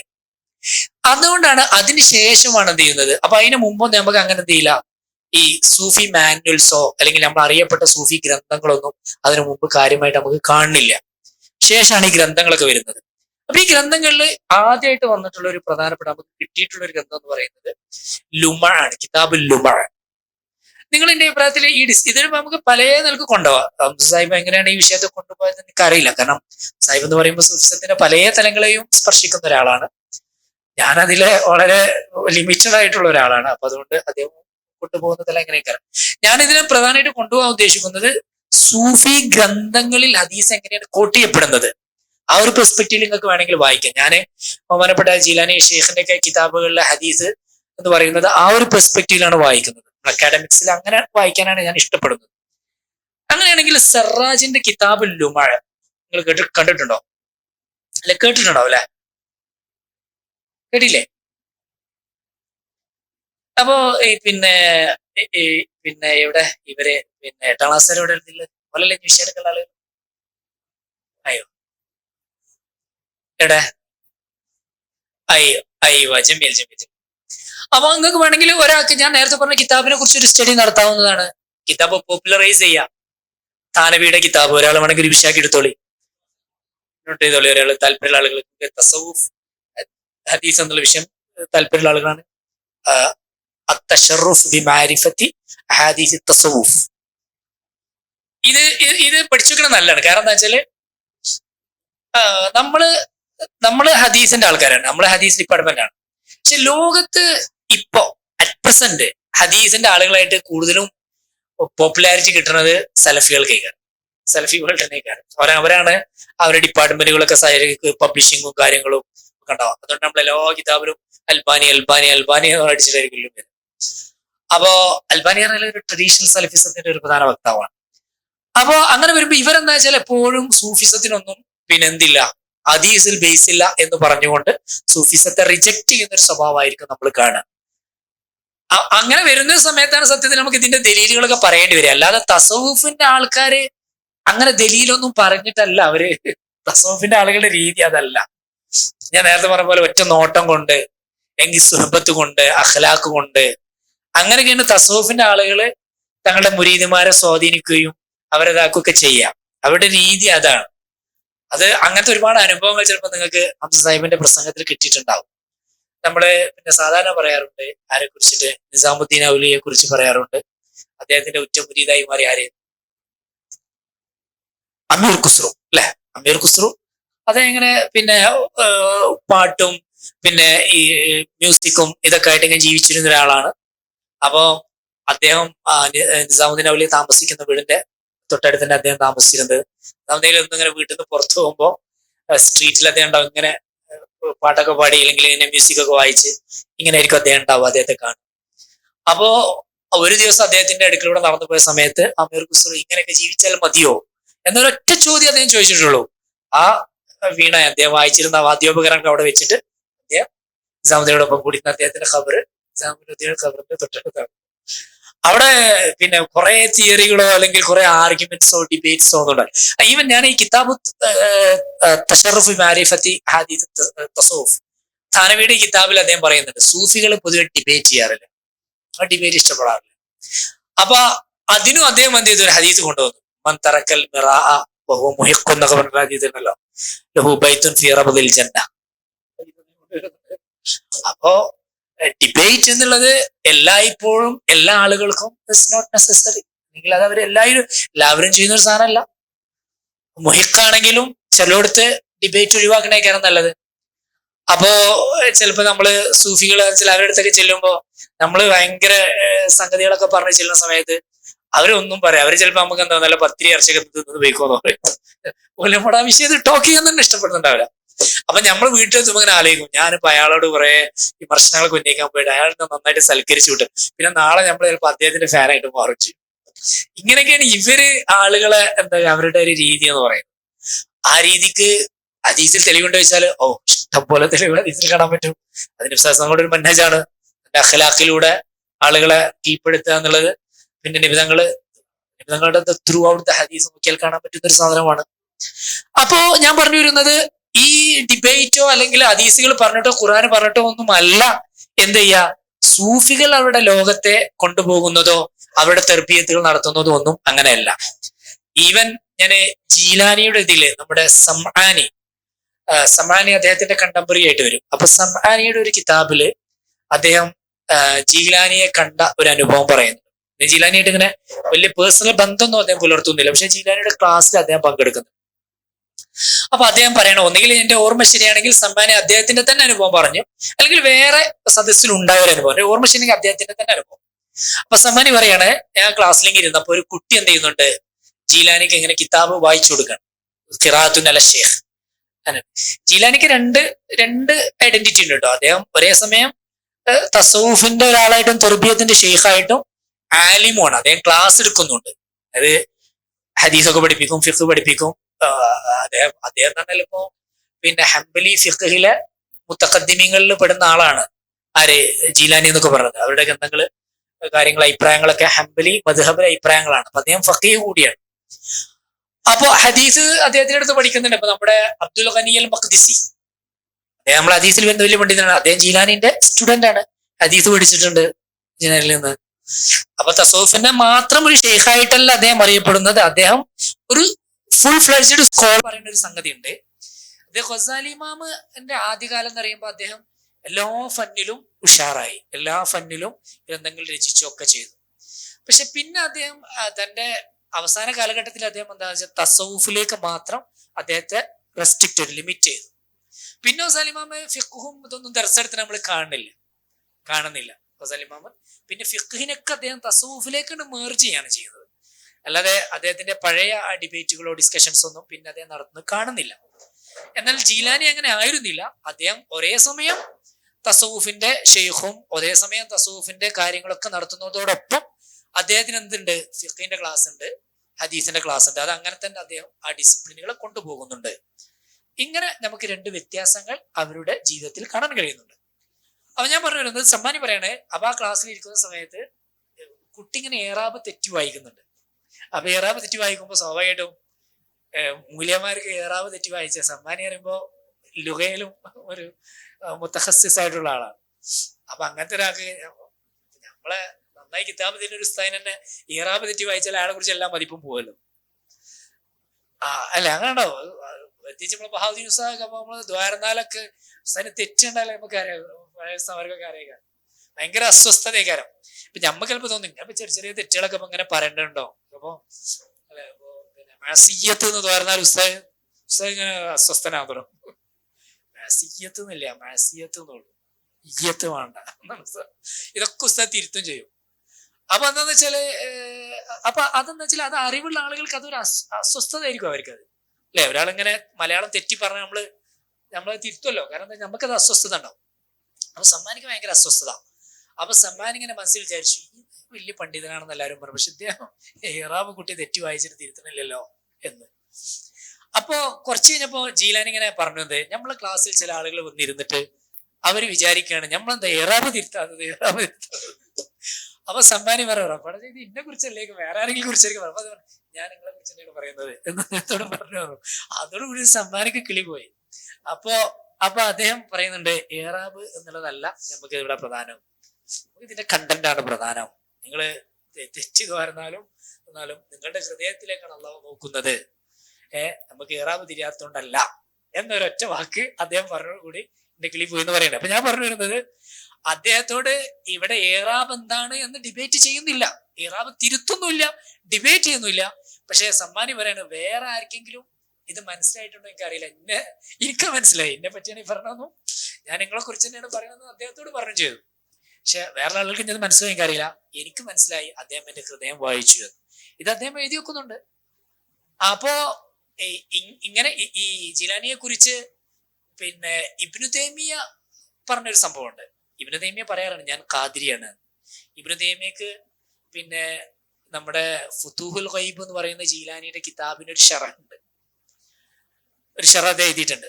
പക്ഷെ ഞാൻ ആ ഷറഹിനെ കുറിച്ച് പറഞ്ഞ നമ്മൾ ആ ഷറഹ് വായിച്ചു നോക്കുമ്പോൾ നമുക്ക് മനസ്സിലാത്ത വെച്ചാൽ അദ്ദേഹം ജീലാനി പറയുന്ന പല കാര്യങ്ങളെയും ഒന്ന് ഡയലൂട്ട് ചെയ്യാനാണ് ശ്രമിക്കുന്നത്. കുറച്ചുകൂടി മൂപ്പരോട് ഒരു ഇന്റർപ്രറ്റ് ചെയ്തിട്ട് മൂപ്പരോട് ഒരു ലൈനിലേക്ക് കൊണ്ടുവരാൻ ശ്രമിക്കുന്നത്. എന്ന് പറഞ്ഞാൽ തസവുഫിനെ ഓലൊക്കെ ബേസിക്കലി അംഗീകരിക്കുന്നുണ്ട്, പക്ഷെ തസവുഫിലെ ഓൽക്ക് അംഗീകരിക്കാൻ പറ്റാത്ത പല കാര്യങ്ങളെയും അവർ റിജക്ട് ചെയ്യും. ടോട്ടൽ തസവുഫിനെ ഇബ്നു തൈമിയ്യ റിജക്ട് ചെയ്യണമെന്നില്ല. കാരണം അവർക്കൊക്കെ ഈ പറഞ്ഞ ആളുകളായിട്ട് ഒരു നൂറ്റാണ്ടിന്റെ വ്യത്യാസം ഇപ്പൊ ഇവർക്ക് ഉണ്ടാവുള്ളൂ. അവർക്ക് എന്തായാലും ഈ അറിയാം, അവരുടെ വ്യക്തിത്വത്തെ കുറിച്ചറിയാം, അവരുടെ സ്വാധീനത്തെ കുറിച്ചൊക്കെ അറിയാം. അപ്പോ ഈ ഇബ്നു തൈമിയ്യ റിപ്പോർട്ട് ചെയ്യുന്ന ഒരു സംഗതി ഉണ്ട്. എന്താന്ന് വെച്ചാല്, നമ്മുടെ അവാരിഫുൽ മാരിഫിന്റെ മുസന്നിഫായിരിക്കുന്ന സുഹ്റവർദി എന്ത് ചെയ്യുന്നുണ്ട്, ഇൽമുൽ കലാമിൽ ഏത് കിതാബാണ് ഞാൻ പഠിക്കേണ്ടത് എന്ന് ഈ ഉസ്താദിനോട് ചോദിക്കാൻ വേണ്ടിയിട്ട് ജീലാനിയുടെ അടുത്ത് വരികയാണ്. എന്താ ചോദ്യം എന്താണ്, ഇൽമുൽ കലാമിൽ ഏത് കിതാബാണ് പഠിക്കണം, ഇന്ന കിതാബ് പഠിക്കണം, അപ്പൊ അദ്ദേഹത്തിന് മനസ്സിലായിട്ട് 3 കിതാബുണ്ട്, ഇതിലേതാ പഠിക്കണം. അപ്പോ അദ്ദേഹത്തിന്റെ അബു നജീബ് സുഹ്റവർദി, അദ്ദേഹമാണ് സീനിയർ. അപ്പൊ അബു നജീബ് സുഹ്റവർദിയും ജീലാനിയും തമ്മിൽ വളരെ അടുത്ത ബന്ധമാണ്. അപ്പൊ അബു നജീബ് സുഹ്റവർദിയുടെ റിലേറ്റീവ് ആണ് നമ്മുടെ പിന്നെ ശിഹാബുദ്ദീൻ സുഹ്റവർദി, അവാരിഫുൽ മാരിഫിന്റെ മുസന്നിഫ്. അപ്പൊ അദ്ദേഹം വന്നു. അപ്പൊ വന്നിട്ട് ജീലാന്റെ കൂടെ നിസ്കരിക്കാനൊക്കെ കൂടി. നിസ്കാരം കഴിഞ്ഞതിന് ശേഷം ജീലാനി അദ്ദേഹത്തെ നോക്കിയിട്ട് പറഞ്ഞത്ര, എന്ത്, നിങ്ങൾ ഇൽമുൽ കലാം പഠിക്കണ്ട, ഇൽമുൽ കലാം നിങ്ങൾ പഠിക്കാൻ പോകണ്ട, അത് നിങ്ങൾക്ക് പ്രത്യേകിച്ച് നിങ്ങളുടെ ആഖിറത്തിലേക്ക് എന്താവൂല, ഖബറിലേക്ക് ഉപകാരപ്പെടാൻ പോകില്ല. നിങ്ങൾ ഇന്നെ പഠിച്ചുള്ളി വേറെ കിതാബുകൾ പറഞ്ഞു കൊടുത്തു, എവിടെ ഞാൻ അങ്ങോട്ടൊന്നും ചോദിച്ചില്ല, ഇങ്ങോട്ട് തന്നെ പറഞ്ഞു, അങ്ങനെ ഞാൻ പോന്നു എന്ന് അദ്ദേഹം പറയുന്നുണ്ട്. ഇത് ഇബ്നു തൈമിയ്യ റിപ്പോർട്ട് ചെയ്യുന്നുണ്ട്. ഇബ്നു തൈമിയ്യക്ക് ഇത് ഇൻട്രസ്റ്റ് ആണ്, കാരണം എന്താ വെച്ചാൽ ഇബ്നു തൈമിയ്യ ഇൽമുൽ കലാമിനെ എതിർക്കുന്ന ആളും കൂടിയാണ്. ഇൽമുൽ കലാം എതിർക്കുന്ന ആളാണ്. പിന്നെ ഹനാബിലത്തെ പൊതുവെ ഇൽമുൽ കലാം അല്ലാതെ ചർച്ച ചെയ്യേണ്ടെന്ന് പറഞ്ഞ ആളാണ്. അപ്പോ അതുകൊണ്ട് തന്നെ അദ്ദേഹം എന്ത് ചെയ്യുന്നുണ്ട്, ഇത് ഭയങ്കര സംഭവമായിട്ട് കോട്ട് ചെയ്യുന്നുണ്ട്. പക്ഷെ നമുക്ക് ഇതിലൊരു തെളിവ് എന്താണെന്ന് വെച്ചാല്, കുപ്പിക്കകത്തുള്ള വസ്തുവിനെ പോലെ കാണാൻ ഞാൻ നിങ്ങളെ കൽബകം എന്നോവർ എന്ന് അദ്ദേഹത്തെ കുറിച്ച് മാലയിൽ പറഞ്ഞിട്ടുണ്ടെങ്കിൽ അങ്ങനെയുള്ള നിരവധിയായ സംഭവങ്ങൾ റിപ്പോർട്ട് ചെയ്യപ്പെട്ടിട്ടുള്ള ഒരാളാണ് ജീലാനി. അപ്പൊ പലരുടെയും കറാമത്തുകൾക്ക് ഓരോ സ്വഭാവങ്ങളുണ്ടാവും. ജീലാനിന്റെ കറാമത്തില് നമ്മൾ റിപ്പീറ്റഡ് ആയി കാണുന്ന ഒരു സ്വഭാവമാണ് കൽബിലുള്ള ഇങ്ങനെ പറയാം. ചിലപ്പോ ചില ക്ലാസ്സിൽ അദ്ദേഹം പറയുന്നുണ്ട്, നിങ്ങളെ വീട്ടിൽ എന്തൊക്കെയാ ഉള്ളത്, നിങ്ങൾ എന്തൊക്കെയാ വീട്ടിൽ വെച്ചത്, ഈ കാര്യങ്ങളൊക്കെ എനിക്കറിയാം, ഞാൻ പറയാതിരിക്കുകയാണ്, കാരണം ഷറൈൻ അനുവദിക്കാത്തതുകൊണ്ട്. അങ്ങനെ പറയാൻ പുറപ്പെട്ടാൽ ഒരുപാട് പ്രശ്നമാവും. അപ്പൊ അതുകൊണ്ട് നിങ്ങൾ എന്നോട് വന്നിട്ട് കളവൊന്നും പറയരുത്, നിങ്ങൾക്ക് ഇങ്ങ് കാണും, അപ്പൊ നിങ്ങൾ പറഞ്ഞ കളവാണ് നിങ്ങൾക്ക് മനസ്സിലാവും, ഞാൻ എന്താ ചെയ്യാ എന്ന് അദ്ദേഹം പറയുന്നുണ്ട്. നിങ്ങളോട് കളവ് പറയരുത് എന്ന് അദ്ദേഹം പറയുന്നുണ്ട്. അപ്പോ ഓരോ ആളുകളുടെയും കറാമാത്തുകൾക്ക് ചില പ്രത്യേകതകൾക്കാണ്. അപ്പൊ അദ്ദേഹത്തിന്റെ നമ്മൾ കാണുന്ന ഒരു പ്രധാനപ്പെട്ട കറാമത്താണ് ഇത് എന്ന് പറയുന്നത്. അപ്പൊ ഞാൻ പറഞ്ഞു എന്താണെന്ന് വെച്ചാല്, ഈ പിന്നെ ഹദീസ്, ഖുർആൻ, ഇതിൽ നിന്ന് ഇതിന്റെ ദലീലുകൾ, ഈ സാധനങ്ങള്, ഇതൊക്കെ സൂഫി മാനുവൽസ്, ഈ ഗ്രന്ഥങ്ങള്, ഇതൊക്കെ എഴുതേണ്ടി വന്നത് സത്യത്തിൽ അവരുടെ ശിഷ്യന്മാർക്ക് വേണ്ടിയിട്ട് അവർ എഴുതിയതല്ല എന്നാണ് ഞാൻ മനസ്സിലാക്കുന്നത്. നേരെ മറിച്ച് സൂഫിസം തെറ്റിദ്ധരിക്കപ്പെട്ടപ്പോ, അല്ലെങ്കിൽ ഓർത്തഡോക്സിക്ക് എതിരാണ് എന്ന് വന്നൊരു സമയത്ത് ഇത് അല്ല, അപ്പൊ അവർക്ക് ഇതിനെ ഡിഫെൻഡ് ചെയ്യേണ്ടി വന്നു. അങ്ങനെയാണ് ഈ ഗ്രന്ഥങ്ങൾ വരുന്നത്. അതിൽപ്പെട്ട കിതാബാണ് ഞാൻ ആദ്യം പറഞ്ഞ കിതാബിൽ എന്താ പറയാ, കിതാബുൽ ലുമ ഫി തസവുഫ്. അതാണ് സറാജിന്റെ, അബൂ നസ്ർ സറാജ്. ഇത് 378 ഈ കിതാബ് വരുന്നത്. ഞാൻ പറഞ്ഞു 200 ഈ ഇൻക്വിസിഷൻ ഉണ്ടാകുന്നത്. ഹല്ലാജ് പിന്നെ എന്ത് ചെയ്യുന്നത്, തൂക്കിലേറ്റപ്പെടുന്നത്. അപ്പൊ ഇങ്ങനത്തെ സംഭവങ്ങളൊക്കെ ഉണ്ടാകുന്നത്. അപ്പൊ സ്വാഭാവികമായിട്ടും ഇതൊക്കെ ഈ ഗവൺമെന്റ് ഇങ്ങനത്തെ ഒഫീഷ്യൽ ഇസ്ലാമിന്റെ ആളുകൾ ഇതൊക്കെ ചെയ്യുമ്പോൾ സ്വാഭാവികമായിട്ട് കൺഫ്യൂഷൻസ് ഉണ്ടാവും, ആളുകളുടെ ഇടയിൽ ഭയങ്കരമായ കൺഫ്യൂഷൻ ഉണ്ടാവും. അങ്ങനെ എഴുതപ്പെടുന്ന ആദ്യത്തെ നമുക്ക് അവൈലബിൾ ആയിട്ടുള്ള ആദ്യത്തെ കിതാബാണ് സറാജിന്റെ കിതാബുൽ ലുമ. അവന്റെ അഭിപ്രായത്തില് ഇത് നിങ്ങൾ ആരെങ്കിലും കണ്ടിട്ടുണ്ടോ? ഈ കിതാബ് കണ്ടിട്ടുണ്ടോ? PDF അവൈലബിൾ ആണ് കിതാബിന്. ഇംഗ്ലീഷിലേക്ക് ഓർമ്മ ശരിയാണെങ്കിൽ ഇംഗ്ലീഷിലേക്ക് ട്രാൻസ്ലേറ്റ് ആണ് അവസ്ഥ കിതാബുൽ ലുമ. അപ്പൊ നിങ്ങളൊരു കാര്യം ചെയ്തോ, അതായത് നിങ്ങൾക്ക് ഒരു ടേക്ക് അവേ വേണമല്ലോ. സൂഫി കഥകളും സൂഫികളുടെ അത്ഭുതങ്ങളൊക്കെ നിങ്ങൾക്ക് ഹംസ സാഹിബിന്റെ ക്ലാസ്സിൽ ഒരുപാട് കേട്ടിട്ടുണ്ടാവും. അദ്ദേഹം പാടി പറയും അതൊക്കെ, അദ്ദേഹത്തിന് ഏറ്റവും ഇൻട്രസ്റ്റിംഗ് വിഷയം. ഇതിന്റെ അഭിപ്രായത്തില് ഒരാൾക്ക് വേണമെങ്കിൽ പിന്നെ കിതാബുൽ ലുമയില് അദ്ദേഹം സൂഫികളുടെ കൺസെപ്റ്റിനെ ഇസ്തിഷാദ് ചെയ്യാൻ വേണ്ടി, അല്ലെങ്കിൽ ഇസ്തിദ്ലാൽ ചെയ്യാൻ കൊണ്ടുവരുന്ന ഹദീസുകളെ കുറിച്ചൊരു പഠനം വേണമെങ്കിൽ നിങ്ങൾക്ക് നടത്താവുന്നതാണ്. വേണമെങ്കിൽ നടത്താം. അതിന് താല്പര്യം ഒരാളുണ്ടെങ്കിൽ നിങ്ങളുടെ ഈ ഡിസ്കഷന്റെ ഒരു കണ്ടിന്യൂറ്റി നിങ്ങൾക്ക് കിട്ടും. മാത്രമല്ല നിങ്ങൾ ആ കിതാബ് വായിക്കും, സറാജിനെ കുറിച്ച് വായിക്കും, സറാജ് വരെയുള്ള സൂഫി ലോകങ്ങൾ, അതിനെ കുറിച്ചൊക്കെ വായിക്കും. വെരി ഇൻട്രസ്റ്റിംഗ് ആയിട്ടുള്ള സാധനമാണ്. അതിൽ അദ്ദേഹം എന്ത് ചെയ്യുന്നുണ്ട്, സൂഫി കൺസെപ്റ്റുകൾ, ഇപ്പൊ ഫനാഹ്, ബഖാഹ്, അങ്ങനത്തെ കാര്യങ്ങള്, ഇതിന്റെ ഒക്കെ ഇതെന്താണെന്ന് വിശദീകരിക്കുന്നുണ്ട്. പിന്നെ അതേപോലെ തന്നെ അതിന്റെ അതില്ലത്തുകൾ പറയുന്നുണ്ട്, ഇങ്ങനത്തെ കാര്യങ്ങളൊക്കെ പറയുന്നുണ്ട്. ആരെങ്കിലും പഠിച്ചിട്ടുണ്ടോ ഓൾറെഡി? ഇല്ല. എന്നാ പറയുന്നത് നിങ്ങൾക്ക് ഒരു തിസിസിന് വിഷയാന്വേഷണം എടുക്കാറുണ്ട്, ആവശ്യം ഉണ്ടാവില്ല അല്ലെ? 8ാം ക്ലാസ് ആരെങ്കിലും വേറെ എടുത്ത് പോയിക്കോളൂ. എന്നാല് വേണമെങ്കിൽ ഇറ്റ്സ് എ സിമ്പിൾ ടോപ്പിക് ആണ്. നിങ്ങൾ കൂടുതൽ ഇനി കിതാബ് സറാജിന്റെ കിതാബിൽ മൊത്തമായിട്ട് വായിക്കാനില്ലെങ്കിൽ അതിന്റെ ഒരു ഭാഗം എടുത്താൽ മതി. ഉദാഹരണമായിട്ട് അതില് ഈ സൂഫി കൺസെപ്റ്റിനെ കുറിച്ച് പറയുന്നുണ്ട്, സൂഫി പ്രാക്ടീസിനെ കുറിച്ച് പറയുന്നുണ്ട്. ആ പ്രാക്ടീസ് ചെയ്യുമ്പോൾ കൺസെപ്റ്റ്സ് മാത്രം എടുത്താൽ മതി. ആ ഭാഗം ഒരാൾക്ക് എടുക്കാം, ഒരാൾക്ക് വേണമെങ്കിൽ എന്ത് ചെയ്യാം, പ്രാക്ടീസ് കൊടുക്കാം. ഒന്നെന്താ വെച്ചാൽ നിങ്ങളുടെ ഈ കിതാബുൽ ലുമ എന്നാണ് കിതാബ് ഫേമസ് ആകും. മറ്റൊന്ന് അതിൽ ഉപയോഗിക്കുന്ന ഹദീസുകൾ ഏതൊക്കെയെന്നൊക്കെ മനസ്സിലാവും. പിന്നെ അദ്ദേഹത്തിന്റെ ഇന്റർപ്രിട്ടേഷൻ, അദ്ദേഹത്തിന്റെ രോഗങ്ങൾ, ഇതൊക്കെ മനസ്സിലാക്കാൻ പറ്റും. പക്ഷെ വേണമെങ്കിൽ എടുക്കാവുന്ന 2 ആക്കണമെങ്കിൽ 2 പാർട്ടാക്കി എടുത്തോളി അല്ലേ? ഉണ്ടെങ്കിൽ വേഗം എടുത്ത് പോയിക്കോളൂ. നമ്മൾ ഞങ്ങൾക്ക് സുഖമായിരിക്കും. നമ്മൾ 8ാം ക്ലാസ്സിൽ വിഷയാന്വേഷണം ഇടങ്ങാറാവേണ്ട ആവശ്യം ഉണ്ടാവില്ല. ഉണ്ടോ? ഉണ്ട്. മാഷാ അള്ളാ. ജമീൽ വിഷയമല്ല. എന്താ വെച്ചാല് നിങ്ങൾ ഈ കിതാബുകളൊക്കെ വായിക്കാൻ തുടങ്ങി നമ്മൾ ഡിസ്കഷൻ ചെയ്യുമ്പോൾ ഒരു പ്രത്യേക ഒരു ഇൻസൈറ്റ്സ് ചെയ്യുക. ഓക്കെ, ഞാൻ അത് കഴിഞ്ഞതിന് ശേഷം, അതായത് ഈ കിതാബ് സറാജിന്റെ കിതാബ് കഴിഞ്ഞതിന് ശേഷം പിന്നെ നമുക്ക് ഇതിൽ വരുന്ന വേറെ കിതാബാണ് കിതാബ് താറുഫ്. നിങ്ങൾക്ക് അറിയോ? ലി മദ്ഹബി അഹ്ലി തസവുഫ് അങ്ങനെ കിതാബ് എഴുതപ്പെടുന്നത്. കലാബാദി, ഇദ്ദേഹം ബുഖാറക്കാരാണ്. കലാബാദി ഞങ്ങൾ കേട്ടണോ? ഹനഫി പണ്ഡിതനാണ് കലാബാദി ഇതിൽ ചെയ്യുന്ന കലാബാദി ശരിക്കും ഹദീസ് സ്കോളർ, അതായത് ഹദീസിലും കിതാബുണ്ട്. അപ്പൊ ഈ കലാബാദിയുടെ ഈ കിതാബ് ഇതേപോലെ നമുക്ക് എന്താണെന്ന് വെച്ചാല് ഈ സൂഫിസത്തിന്റെ ഈ ഒരു മാനുവൽ, അതേപോലെ തന്നെ സൂഫി പ്രാക്ടീസസ്, സൂഫി ചിന്തകള്, ഇതിനൊക്കെ എന്താ പറയാ ഒരു ഹദീസിന്റെ വെളിച്ചത്തിലും കൂടി വിശദീകരിക്കാൻ ശ്രമിക്കുന്ന ഒരു കിതാബാണ് സത്യത്തിൽ ഈ കലാബാദിയുടെ കിതാബ്. അവന്റെ അഭിപ്രായത്തിൽ നിങ്ങൾക്ക് എന്താ പറയാ പഠിക്കാവുന്ന അല്ലെങ്കിൽ ഒരാൾക്ക് തീസിസ് എഴുതാവുന്ന ഒരു കിതാബാണ് ഈ കലാബാദിയുടെ കിതാബ്. കലാബാദി ആൻഡ് അദ്ദേഹത്തിന്റെ കിതാബ് താറുഫ്. ഇതൊക്കെ നമ്മൾ സാധാരണ സൂഫിസം പറയുന്ന സമയത്ത് സാധാരണഗതിയിൽ എല്ലാവരും കോട്ട് ചെയ്യുന്ന കിതാബുകളാണ്. അപ്പൊ നമുക്ക് പക്ഷെ അറിയില്ല. നമ്മൾ സൂഫിസം എന്ന് കുറെ കഥ മാത്രം പറഞ്ഞിട്ട് കാര്യമില്ല. സൂഫിസത്തിന്റെ ആധികാരികമായ ഗ്രന്ഥങ്ങളായിട്ട് കണക്കാക്കപ്പെടുന്ന ഗ്രന്ഥങ്ങളിലൂടെ നമ്മൾ ഒന്ന് കടന്നു പോകും വേണം. അതിലൊക്കെ ഹദീസുകൾ കോട്ട് ചെയ്യുന്നുണ്ട്. അവർ ഹദീസുകൾ ഇസ്തിദ്ലാൽ ചെയ്യുന്നുണ്ട്, ഇസ്തിഷാദ് ചെയ്യുന്നുണ്ട്. അപ്പൊ ആ കിതാബുകൾ നമ്മൾ അറിയണല്ലോ. അപ്പൊ അതുകൊണ്ടാണ് ഞാൻ പറയുന്നത് ഇതിന്റെ ഒരു ഭാഗമായിട്ട് നിങ്ങൾക്ക് ഒരാൾക്ക് പഠിക്കാവുന്ന ഒരു സാധനമാണ് കിതാബു തഅറുഫ് എന്ന് പറയുന്ന കലാബാദിയുടെ ഒരു കിതാബുണ്ട്. വേണമെങ്കിൽ ഒരാള് അത് എടുക്കണമെങ്കിൽ നന്നാവും.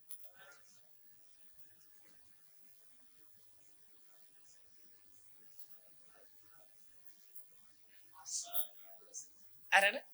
അയ്യോ മാഷാ, നിങ്ങൾ കലാബാദിനെ ആദ്യമായിട്ട് കേൾക്കായിരിക്കും അല്ലേ?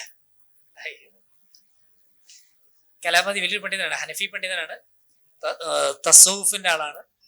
അപ്പം ആ കിതാബിന്റെ പേര് തഅറുഫ് അല്ലെ, ആളുകൾക്ക് പരിചയപ്പെടുത്തി കൊടുക്കുക, അത് മനസ്സിലാക്കുക, അഹ്ലു തസവുഫിന്റെ രീതികളെ മനസ്സിലാക്കുക. അദ്ദേഹം ഒരു ഹദീസ് പണ്ഡിതനും കൂടിയാണ്. അപ്പൊ ഹദീസും തസവുഫും മേജ് ചെയ്യപ്പെടുന്ന ഒരു ഇടാണ് അദ്ദേഹത്തിന് കിതാബ് എന്ന് പറയുന്നത്. അദ്ദേഹത്തിന് വേറെ കിതാബുകൾ ഉണ്ടെങ്കിൽ അദ്ദേഹത്തിന്റെ കിതാബുകളെ കുറിച്ചൊക്കെ ആദ്യത്തെ ഒരു ചാപ്റ്ററിൽ എഴുതാം. പിന്നെ ഈ കിതാബ് ഇതിൽ അദ്ദേഹം എങ്ങനെയാണ് ഹദീസുകൾ കൊണ്ടുവരുന്നത്, ഹദീസുകൾ ഇസ്തിഷാദ് ചെയ്യുന്നത്. അദ്ദേഹത്തിന്റെ കിതാബിന്റെ ഓർമ്മ ശരിയാണെങ്കിൽ ട്രാൻസ്ലേറ്റഡ് ആണ്.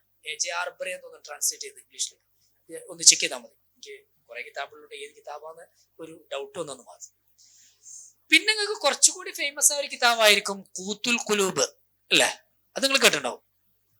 അത് ചിലപ്പോൾ ഹംസ സാഹിബ് പറയാൻ സാധ്യതയുണ്ട്. കൂത്തുൽ കുലൂബ്, നറിഷ്മെന്റ് ഓഫ് ദ ഹാർട്ട്സ് എന്ന് പറഞ്ഞില്ല. കൂത്തുൽ കുലൂബ് കേട്ടണോ? ഇല്ല, കേട്ടില്ല.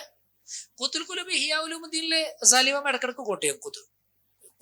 കൂത്തുൽ കുലൂബാണ് ശരിക്ക് ഗസാലി ഇമാമിന് ഇഹ്യയുടെ അടിസ്ഥാനം. കൂത്തുൽ കുലൂബാണ്. കൂത്തുൽ കുലൂബിന്റെ ബേസിക്സ് വെച്ചിട്ടാണ് അതിലേക്ക് പിന്നെ അദ്ദേഹത്തിന്റെ കുറച്ച് ചിന്തകൾ ആഡ് ചെയ്തിട്ടാണ് അദ്ദേഹം ഇഹ്യാ ഉലൂമുദ്ദീൻ എഴുതുന്ന പറയാം. ഇഹ്യ ഇസ് ഓൾമോസ്റ്റ് കൂത്തുൽ കുലൂബാണ്. കൂത്തുൽ കുലൂബ് അബൂ ത്വാലിബുൽ മക്കിയുടേതാണ്. കൂത്തുൽ കുലൂബിന് ഇൻട്രസ്റ്റിംഗ് ആയിട്ടൊരു സാധനം എന്താ വെച്ചാൽ കൂത്തുൽ കുലൂബിന്റെ തുടക്കത്തിൽ ഒരു ഫസ്ലൻ അദ്ദേഹം ഇടുന്നുണ്ട്. എന്തിനെ കുറിച്ച് അറിയും? ഞാൻ പറഞ്ഞ സൂഫികൾ പൊതുവെ ഡിബേറ്റ് ചെയ്യാറില്ല, അല്ലെങ്കിൽ ഓലക്കെതിരെ ആരെങ്കിലും ആക്ഷേപം ഉന്നയിച്ചിട്ട് അതുപോലെ ഒരു മറുപടി പറയാൻ പോകല്ല. പക്ഷെ കൂത്തുൽ കുലൂബിൽ അദ്ദേഹം ഒരു ഫസ്ല് കൊണ്ടുവരുന്നുണ്ട്. സൂഫികൾക്ക് ഹദീസ് അറിയില്ല എന്ന് പലരും പറഞ്ഞു. എന്നാൽ അതിനെ കുറിച്ചിട്ട് ഞാൻ കുറച്ച് പറയാനുണ്ട്. ഒരു ഫസ്ലുണ്ട്, ക്വൈറ്റ് ഇൻട്രസ്റ്റിംഗ് ആണ് ആ ഫസ്ല്. അപ്പൊ അദ്ദേഹമാണ് ഞാൻ മനസ്സിലാക്കി എടുത്തോണം ഈ ഹദീസ് അറിയില്ല എന്നുള്ള ഒരാക്ഷേപത്തിന് പച്ചക്ക് റെസ്പോണ്ട് ചെയ്യുന്നത് അദ്ദേഹമാണ്. കൂത്തുൽ കുലൂബാണ്. പൊതുവൊരു ഫസ്ലൻ ഇതിനെ കുറിച്ചിട്ടാണ്. അപ്പൊ അദ്ദേഹം അതിൽ പറയുന്ന ഒരു പ്രധാനപ്പെട്ട ആർഗ്യുമെന്റ് എന്താണെന്ന് വെച്ചാല്, ഞങ്ങള് ഹദീസ് പഠിച്ചിട്ടുണ്ട്. അപ്പൊ നമ്മൾ ഞാനിപ്പോ ജീലാനിയുടെ ഗ്രന്ഥങ്ങളിലെ ഹദീസുകൾ പലതും നോക്കിയപ്പോഴും അതേപോലെ തന്നെ അബ്ദുറഹ്മാൻ സുലമി ഇങ്ങനെ ഹദീസ് കോട്ടിക്കുന്ന സൂഫി പണ്ഡിതന്മാരുടെ ഹദീസ് നോക്കുമ്പോൾ എന്താന്ന് വെച്ചാല് അവർ പലപ്പോഴും ഹദീസ് കോട്ട് ചെയ്യുക ഹദീസിന്റെ കിതാബ് എന്നല്ല പലപ്പോഴും കോട്ട് ചെയ്യുക. നേരെ മറിച്ച് അവർക്ക് ഒരുപാട് മശായിഖന്മാരുണ്ട്, അവർക്ക് ഒരുപാട് എന്തുണ്ട് ഉസ്താദുമാരുണ്ട്. ആ ഉസ്താദുമാരിലൂടെ അവർക്ക് എന്ത് ചെയ്യുന്നുണ്ട്, ഹദീസുകൾ കിട്ടുന്നുണ്ട്. അതാണ് കൂത്തുൽ കുലൂബ് അദ്ദേഹം പറയുന്നത്. ഞങ്ങൾ ഹദീസ് കേട്ടത് ഞങ്ങൾ ഉസ്താദിൽ നിന്നാണ്, ഞങ്ങൾ ഉസ്താദ് ഞങ്ങൾക്ക് വിശ്വസ്തനാണ്. അപ്പൊ ആ ഉസ്താദിനോട് പിന്നെ ഞങ്ങൾക്ക് ചെയ്യുന്നൊന്നും ചോദിക്കേണ്ട ആവശ്യം ഉണ്ടാവാറില്ല. എന്തായാലും ആ ഉസ്താദ് വേറൊരു ഉസ്താദിൽ നിന്ന് കേട്ടതല്ലാതെ നമുക്ക് ഹദീസായിട്ട് പറഞ്ഞു തരൂല്ല എന്ന് ഞങ്ങൾക്ക് ഉറപ്പുണ്ട്. അല്ലാതെ ഞങ്ങൾ ആകാശത്ത് എടുത്തിട്ടല്ല ഹദീസ് പറഞ്ഞത് എന്നൊക്കെ അദ്ദേഹം അതിൽ ഡിഫെൻഡ് ചെയ്യുന്നുണ്ട്. പക്ഷെ ഒരു സനത് പറഞ്ഞിട്ടുണ്ടാവില്ല. സനത് പറയാതിരുന്നാൽ ഇവർക്ക് പറ്റൂല, ഹദീസിങ്ങൾക്ക് പറ്റൂല. പക്ഷെ ഞങ്ങൾ ഉസ്താദിന്റെ അടുത്ത് കേട്ടാണ് ഉസ്താദ് സനദില്ലാതെ പറയില്ല എന്ന് ഞങ്ങൾക്ക് ഉറപ്പാണ് എന്ന് പറയുന്നത്. ഇതേ ആർഗ്യുമെന്റ് ഹദീസിൽ വന്നിട്ടുണ്ടോ വെച്ചാല് വന്നില്ല എന്നൊന്നും പറയാൻ പറ്റില്ല. കാരണം ഇപ്പോ ഹനഫി മദഹബിലെ മുർസല ഹദീസ് തെളിവാണ്. മുർസല ഹദീസ് തെളിവാണ്. മുർസല ഹദീസ് പറഞ്ഞാല് ഒരു താബി നിബിധങ്ങളിലേക്ക് ചേർത്തിയിട്ട് ഒരു ഹദീസ് പറഞ്ഞാൽ ഓൽക്ക് അത് തെളിവാണ്. അപ്പോ ഷാഫി മദഹബിലാണെങ്കിൽ മുർസല ഹദീസ് തെളിവല്ല, തെളിവാണ്. വളരെ സ്ട്രിഞ്ചന്റ് കണ്ടീഷൻസോട് കൂടി, സ്ട്രോങ് കണ്ടീഷൻസ് ഉണ്ട്, ഷുറൂത്തുകളുണ്ട്. അപ്പൊ അപൂർവം ചില മുർസലുകൾ മാത്രമേ നമുക്ക് എന്തേ ഉള്ളൂ തെളിവാവുള്ളൂ. പക്ഷെ അപ്പൊ അബൂ ഹനീഫ അതിന് പറയല എന്താ വെച്ചാല് ഒരു താബി ഹസൻ ബസ്രി ഫോർ എക്സാമ്പിൾ, ആ ഹസൻ ബസ്രി ഖാല റസൂലുള്ളാഹി എന്ന് പറഞ്ഞിട്ടൊരു ഹദീസ് പറയണമെന്നുണ്ടെങ്കിൽ അത് അദ്ദേഹത്തിന് അത്രയും ഉറപ്പുള്ളതുകൊണ്ടല്ലേ അദ്ദേഹം അതിന്റെ വിധങ്ങളിലേക്ക് നിസ്ബ ചെയ്തത്. അദ്ദേഹം ചെയ്യൂല. നേരെ മറിച്ച് ഹസൻ ബസ്രി പറയാണ് ഇന്നോട് ഫുലാൻ പറഞ്ഞു, ഫുലാനോട് ഫുലാൻ പറഞ്ഞു എന്ന് പറയുമ്പോ ഹസൻ ബസ്രി അത് ഹദീസാണെന്ന് അറ്റസ്റ്റ് ചെയ്തിട്ടില്ല, മൂപ്പര് പറഞ്ഞു എന്നേ പറഞ്ഞിട്ടുള്ളൂ. അപ്പൊ അതുകൊണ്ട് അതിനേക്കാളേറെ ഉറപ്പ് ഈ മുർസൽ ഹദീസിനാണ്. അതുകൊണ്ടാണ് അത് ആളെയും കൂടി പറയാതെ മൂപ്പര് നേരിട്ട് പറഞ്ഞത് എന്നാണ് ഒരു ഡിഡക്ഷൻ ആര് ചെയ്യുന്നത്? അബു ഹനീഫ ഇമാമ് ചെയ്യുന്നത്. സെയിം ഡിഡക്ഷൻ ആണ് ഇവരിവിടെ കൊണ്ടുവരുന്നത്. ഇവര് കൊണ്ടുവരുന്ന ഡിഡക്ഷൻ എന്താണെന്ന് വെച്ചാല് ഞങ്ങളെ മഷായിഖ്മാരെന്ന് കേട്ടതാണ്. ഞങ്ങളെ മഷായിഖ്മാർ എന്നൊക്കെ പറഞ്ഞാൽ ഞങ്ങൾ അവരെ കൂടെ സഹവസിച്ചുകൊണ്ട് അവര് പൂർണ്ണമായും നല്ല പിന്നെ ഗുഡ് ഹാർട്ടഡ് ആയ ആളുകളാണ് എന്നും അവരൊരിക്കലും കളവ് പറയില്ല എന്നും അവർക്ക് അതിന് അസലിൽ അവർ പറയില്ല എന്നും ഞങ്ങൾക്ക് ഉറപ്പുള്ളത് കൊണ്ടാണ് ഞങ്ങൾ ഹദീസ് റിപ്പോർട്ട് ചെയ്യുന്നത് എന്ന് അദ്ദേഹം അതിൽ ഡിഫെൻഡ് ചെയ്യാൻ ശ്രമിക്കുന്നുണ്ട്. അപ്പൊ ഇതിൽ പലപ്പോഴും ഒരു പ്രശ്നം എന്താണെന്ന് വെച്ചാല് ഇവർ കൊണ്ടുവരുന്ന ചില വേർഷൻസ് ഓഫ് ഹദീസ്, ഞാൻ ഇപ്പൊ ജീലാനിയുടെ കിതാബ് പറയുമ്പോൾ ജീലാനി എന്ന് പറയുമ്പോൾ ഹദീസ് ഫോർമലി പഠിച്ച ആളാണ്. എന്നാൽ പോലും തസവുഫിന്റെ പാർട്ടിൽ അദ്ദേഹം കൊണ്ടുവരുന്ന പല ഹദീസും ആസ്പെക്ട് നമുക്ക് എങ്ങനെ കിട്ടൂല, ഹദീസിന് കിതാബിൽ കിട്ടൂല. ചെറിയ വ്യത്യാസങ്ങൾ ഉണ്ടാവും, ചെറിയ വേരിയേഷൻസ് ഉണ്ടാവും. എന്നാൽ അതേ വേർഷൻ ആയിരിക്കും തസവുഫിന്റെ കിതാബിൽ പലയിടത്തും നമ്മൾ കാണുക. അപ്പൊ ഞാനതിന് മനസ്സിലാക്കിയ ഒരു കാര്യം എന്ന് വെച്ചാൽ ഇവർ ഈ തസവുഫിൽ ഉദ്ധരിക്കുന്ന പല ഹദീസുകളും അവര് ഹദീസിന് കിതാബ് നോക്കിയിട്ട് ഇങ്ങോട്ട് കൊണ്ടുവരുന്നതല്ല, മറിച്ച് അത് തസവുഫിന്റെ ഡിസ്കഷൻ അവർ ചെയ്യുന്നത് സൂഫികൾക്കിടയിൽ സർക്കുലേറ്റ് ചെയ്യപ്പെടുന്ന ഹദീസുകൾ ഉപയോഗിച്ചിട്ടാണ്. എന്നാൽ ഹുക്കുമിന്റെ പാർട്ടിലേക്ക് വരുന്ന സമയത്ത് അങ്ങനെയല്ല. കാരണം അവിടെ ഹുക്കുമിന്റെ പാർട്ടി വരുമ്പോൾ ഡിബേറ്റ് നടക്കും, അവിടെ ഹസ്മ ഉണ്ടാവും, അപ്പുറത്ത് അതിനെതിരെ വാദിക്കുന്ന ആളുകൾ ഉണ്ടാവും. അപ്പൊ അവർക്ക് കൂടി കൺവിൻസിങ് ആവുന്ന ഹദീസായിരിക്കും അവർക്ക് വേണ്ടി വരും. അപ്പൊ എല്ലാവരും അംഗീകരിക്കുന്ന ഹദീസുകൾ എന്നുള്ള നിലക്ക് ഹദീസിന്റെ കിതാബുകളിൽ നിന്നുള്ള വളരെ ഒതന്റിക് ആയിട്ടുള്ള ഹദീസുകളായിരിക്കും അവർ അവിടെ കൊണ്ടുവരിക. ഈ ഒരു വ്യത്യാസം നമുക്ക് എന്ത് ചെയ്യാൻ പറ്റും? തസവുഫിന്റെ കിതാബിലും കാണാൻ പറ്റും. ഇനി ഞാനിപ്പോ വേറൊരു ചെറിയൊരു നിങ്ങൾക്ക് കുറച്ചുകൂടി അറിയാൻ പറ്റുന്ന ഒരു ഉദാഹരണം പറഞ്ഞാല്, ഇപ്പോ നമ്മുടെ നിസാമുദ്ദീൻ ഔലിയുടെ മൽഫൂലാത്ത് ഉണ്ട്. മൽഫൂലാത്ത് കിതാബ് പബ്ലിഷ്ഡ് ആണ്. മൽഫൂലാത്തിൽ അദ്ദേഹം ഒരുപാട് ഹദീസ് പറയും. ഈ ഹദീസ് ഒന്നും ആസച്ച് നമുക്ക് കാണൂല, നമ്മളത് അതേ വേർഡിങ്സോടെ കാണാൻ കഴിയില്ല. പക്ഷെ ആ മാനയിലുള്ള ഹദീസുകൾ ഉണ്ടാവും. അപ്പൊ സംഭവം എന്താ വെച്ചാല് പിന്നെ നിസാമുദ്ദീൻ ഔലിയൊക്കെ ഇന്ത്യയിൽ ഉണ്ടാകുന്ന സമയത്ത് ഇന്ത്യയിലെ ഹദീസിന്റെ കിതാബുകൾ പോപ്പുലർ അല്ല. കിതാബില്ല, ഓൽക്കൊന്നും പോയി കിതാബ് നോക്കിയിട്ട് ഇങ്ങനെ ഹദീസ് പറയാൻ കിതാബ് ഉണ്ടാവില്ല.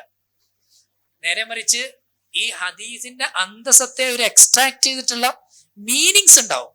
ആ മീനിങ്സ് അവരവരുടെ ലൈഫിലൂടെ ഇങ്ങനെ കൊണ്ടുനടക്കുന്ന മീനിങ്സ് ആയിരിക്കും. അത് ആ മീനിങ്സ് ആയിരിക്കും ഇവരെന്ത് ചെയ്യുക, ടീച്ച് ചെയ്യുക. ഈ ടീച്ചിങ്സ് ആണ് പിന്നീട് റെക്കോർഡ് ചെയ്യപ്പെടുക. അപ്പൊ അതില് കാല റസൂലുള്ളാഹി എന്നൊക്കെ ഉണ്ടാവും, പക്ഷെ ആസച്ച് ഹദീസിന് കിതാബിൽ കാണൂല. പക്ഷെ അതിനെ അടിസ്ഥാനപ്പെടുത്തുന്ന ഹദീസുകൾ വേറെ ഉണ്ടാവും. അപ്പോ ഇത് നമ്മൾ പലപ്പോഴും ശ്രദ്ധിക്കേണ്ട ഒരു കാര്യമാണ്. ഇവര് മാനെ കൊണ്ട് റിപ്പോർട്ട് ചെയ്തിട്ടുണ്ടാവും, പക്ഷെ ഇവരുടെ ഷെയ്ഖ് ഇവർക്ക് റിപ്പോർട്ട് ചെയ്ത് കൊടുക്കുക കാല റസൂലുള്ളാഹി എന്നായിരിക്കും. ഇങ്ങനെയാണ്.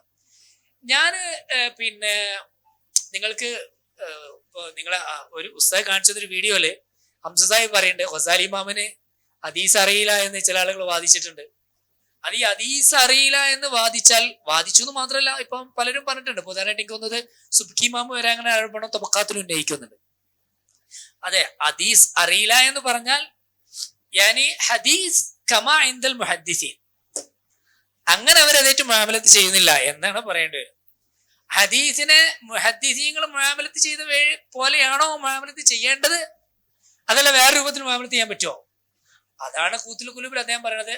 അത് മുഹദ്ദിസീങ്ങൾക്ക് അവരുടെ മനഹജ്, ഞങ്ങൾക്ക് ഞങ്ങളുടെ മനഹജ് ഉണ്ട് ഹദീസിനെ മുആമലത്ത് ചെയ്യാൻ. അപ്പോ സൂഫികൾ മുഹദ്ദിസീങ്ങളുടെ മനഹജ് ഉപയോഗിച്ചില്ല എന്നതാണ് അവർക്ക് ഹദീസ് അറിയില്ല എന്ന് പറയുന്നതിന്റെ അടിസ്ഥാനമായിട്ട് നമ്മൾ മനസ്സിലാക്കണം. രണ്ടും രണ്ട് മനഹജാണ്. മുഹദ്ദിസീങ്ങളുടെ മനഹജ് അല്ല അവർ ഫോളോ ചെയ്തത് എന്നാണ് ആ പറഞ്ഞതിന്റെ അർത്ഥം. ഇത് വിശദീകരിക്കുന്നുണ്ട് ആര്? ഖൂത്തുൽ ഖുലൂബില് അബൂ താലിബുൽ മക്കി വിശദീകരിക്കുന്നുണ്ട്. എനിക്ക് വേണമെങ്കിൽ നിങ്ങൾക്ക് ഖൂത്തുൽ ഖുലൂബും അബൂ താലിബുൽ മക്കിയുടെ ഈ പിന്നെ ആരോപണത്തിലുള്ള മറുപടികളും അദ്ദേഹം ഒരേ ഫസിലിറ്റിട്ട് നിങ്ങൾ ചർച്ച ചെയ്യുന്നുണ്ട് ഈ ഇൻട്രൊഡക്ഷനിൽ. പിന്നെ അത് ഹിയ പോലെ എന്ത് ചെയ്യണം, ഒരു സൂഫി മാനുവലിലേക്ക് കിടക്കുകയാണ്. അപ്പൊ അതിനെ കുറിച്ച് വേണമെങ്കിൽ ഒരാൾക്ക് എഴുതാവുന്നതാണ്. എന്റെ ഒരു തീസിസ് വേണമെങ്കിൽ കൊടുക്കാവുന്നതാണ്. ആരെങ്കിലും ഉണ്ടെങ്കിൽ നിങ്ങൾക്ക് അബൂ താലിബുൽ മക്കി ഒന്നും ആയോ ജമീൽ മാഷാ അല്ലാഹ്. അപ്പൊ അബൂ താലിബുൽ മക്കി ആരാണ്, അദ്ദേഹം എന്താണെന്നെ ഈ മുഖദ്ദിമയില് ഈ തസവുഫിനെ ഡിഫെൻഡ് ചെയ്യാൻ, തസവുഫിന്റെ ആളുകൾക്ക് സുസം അറിയില്ല എന്ന് പറഞ്ഞ് ഡിഫെൻഡ് ചെയ്യാൻ അദ്ദേഹം എങ്ങനെ ശ്രമിക്കുന്നത്, ഈ കാര്യങ്ങൾ കൊടുക്കും.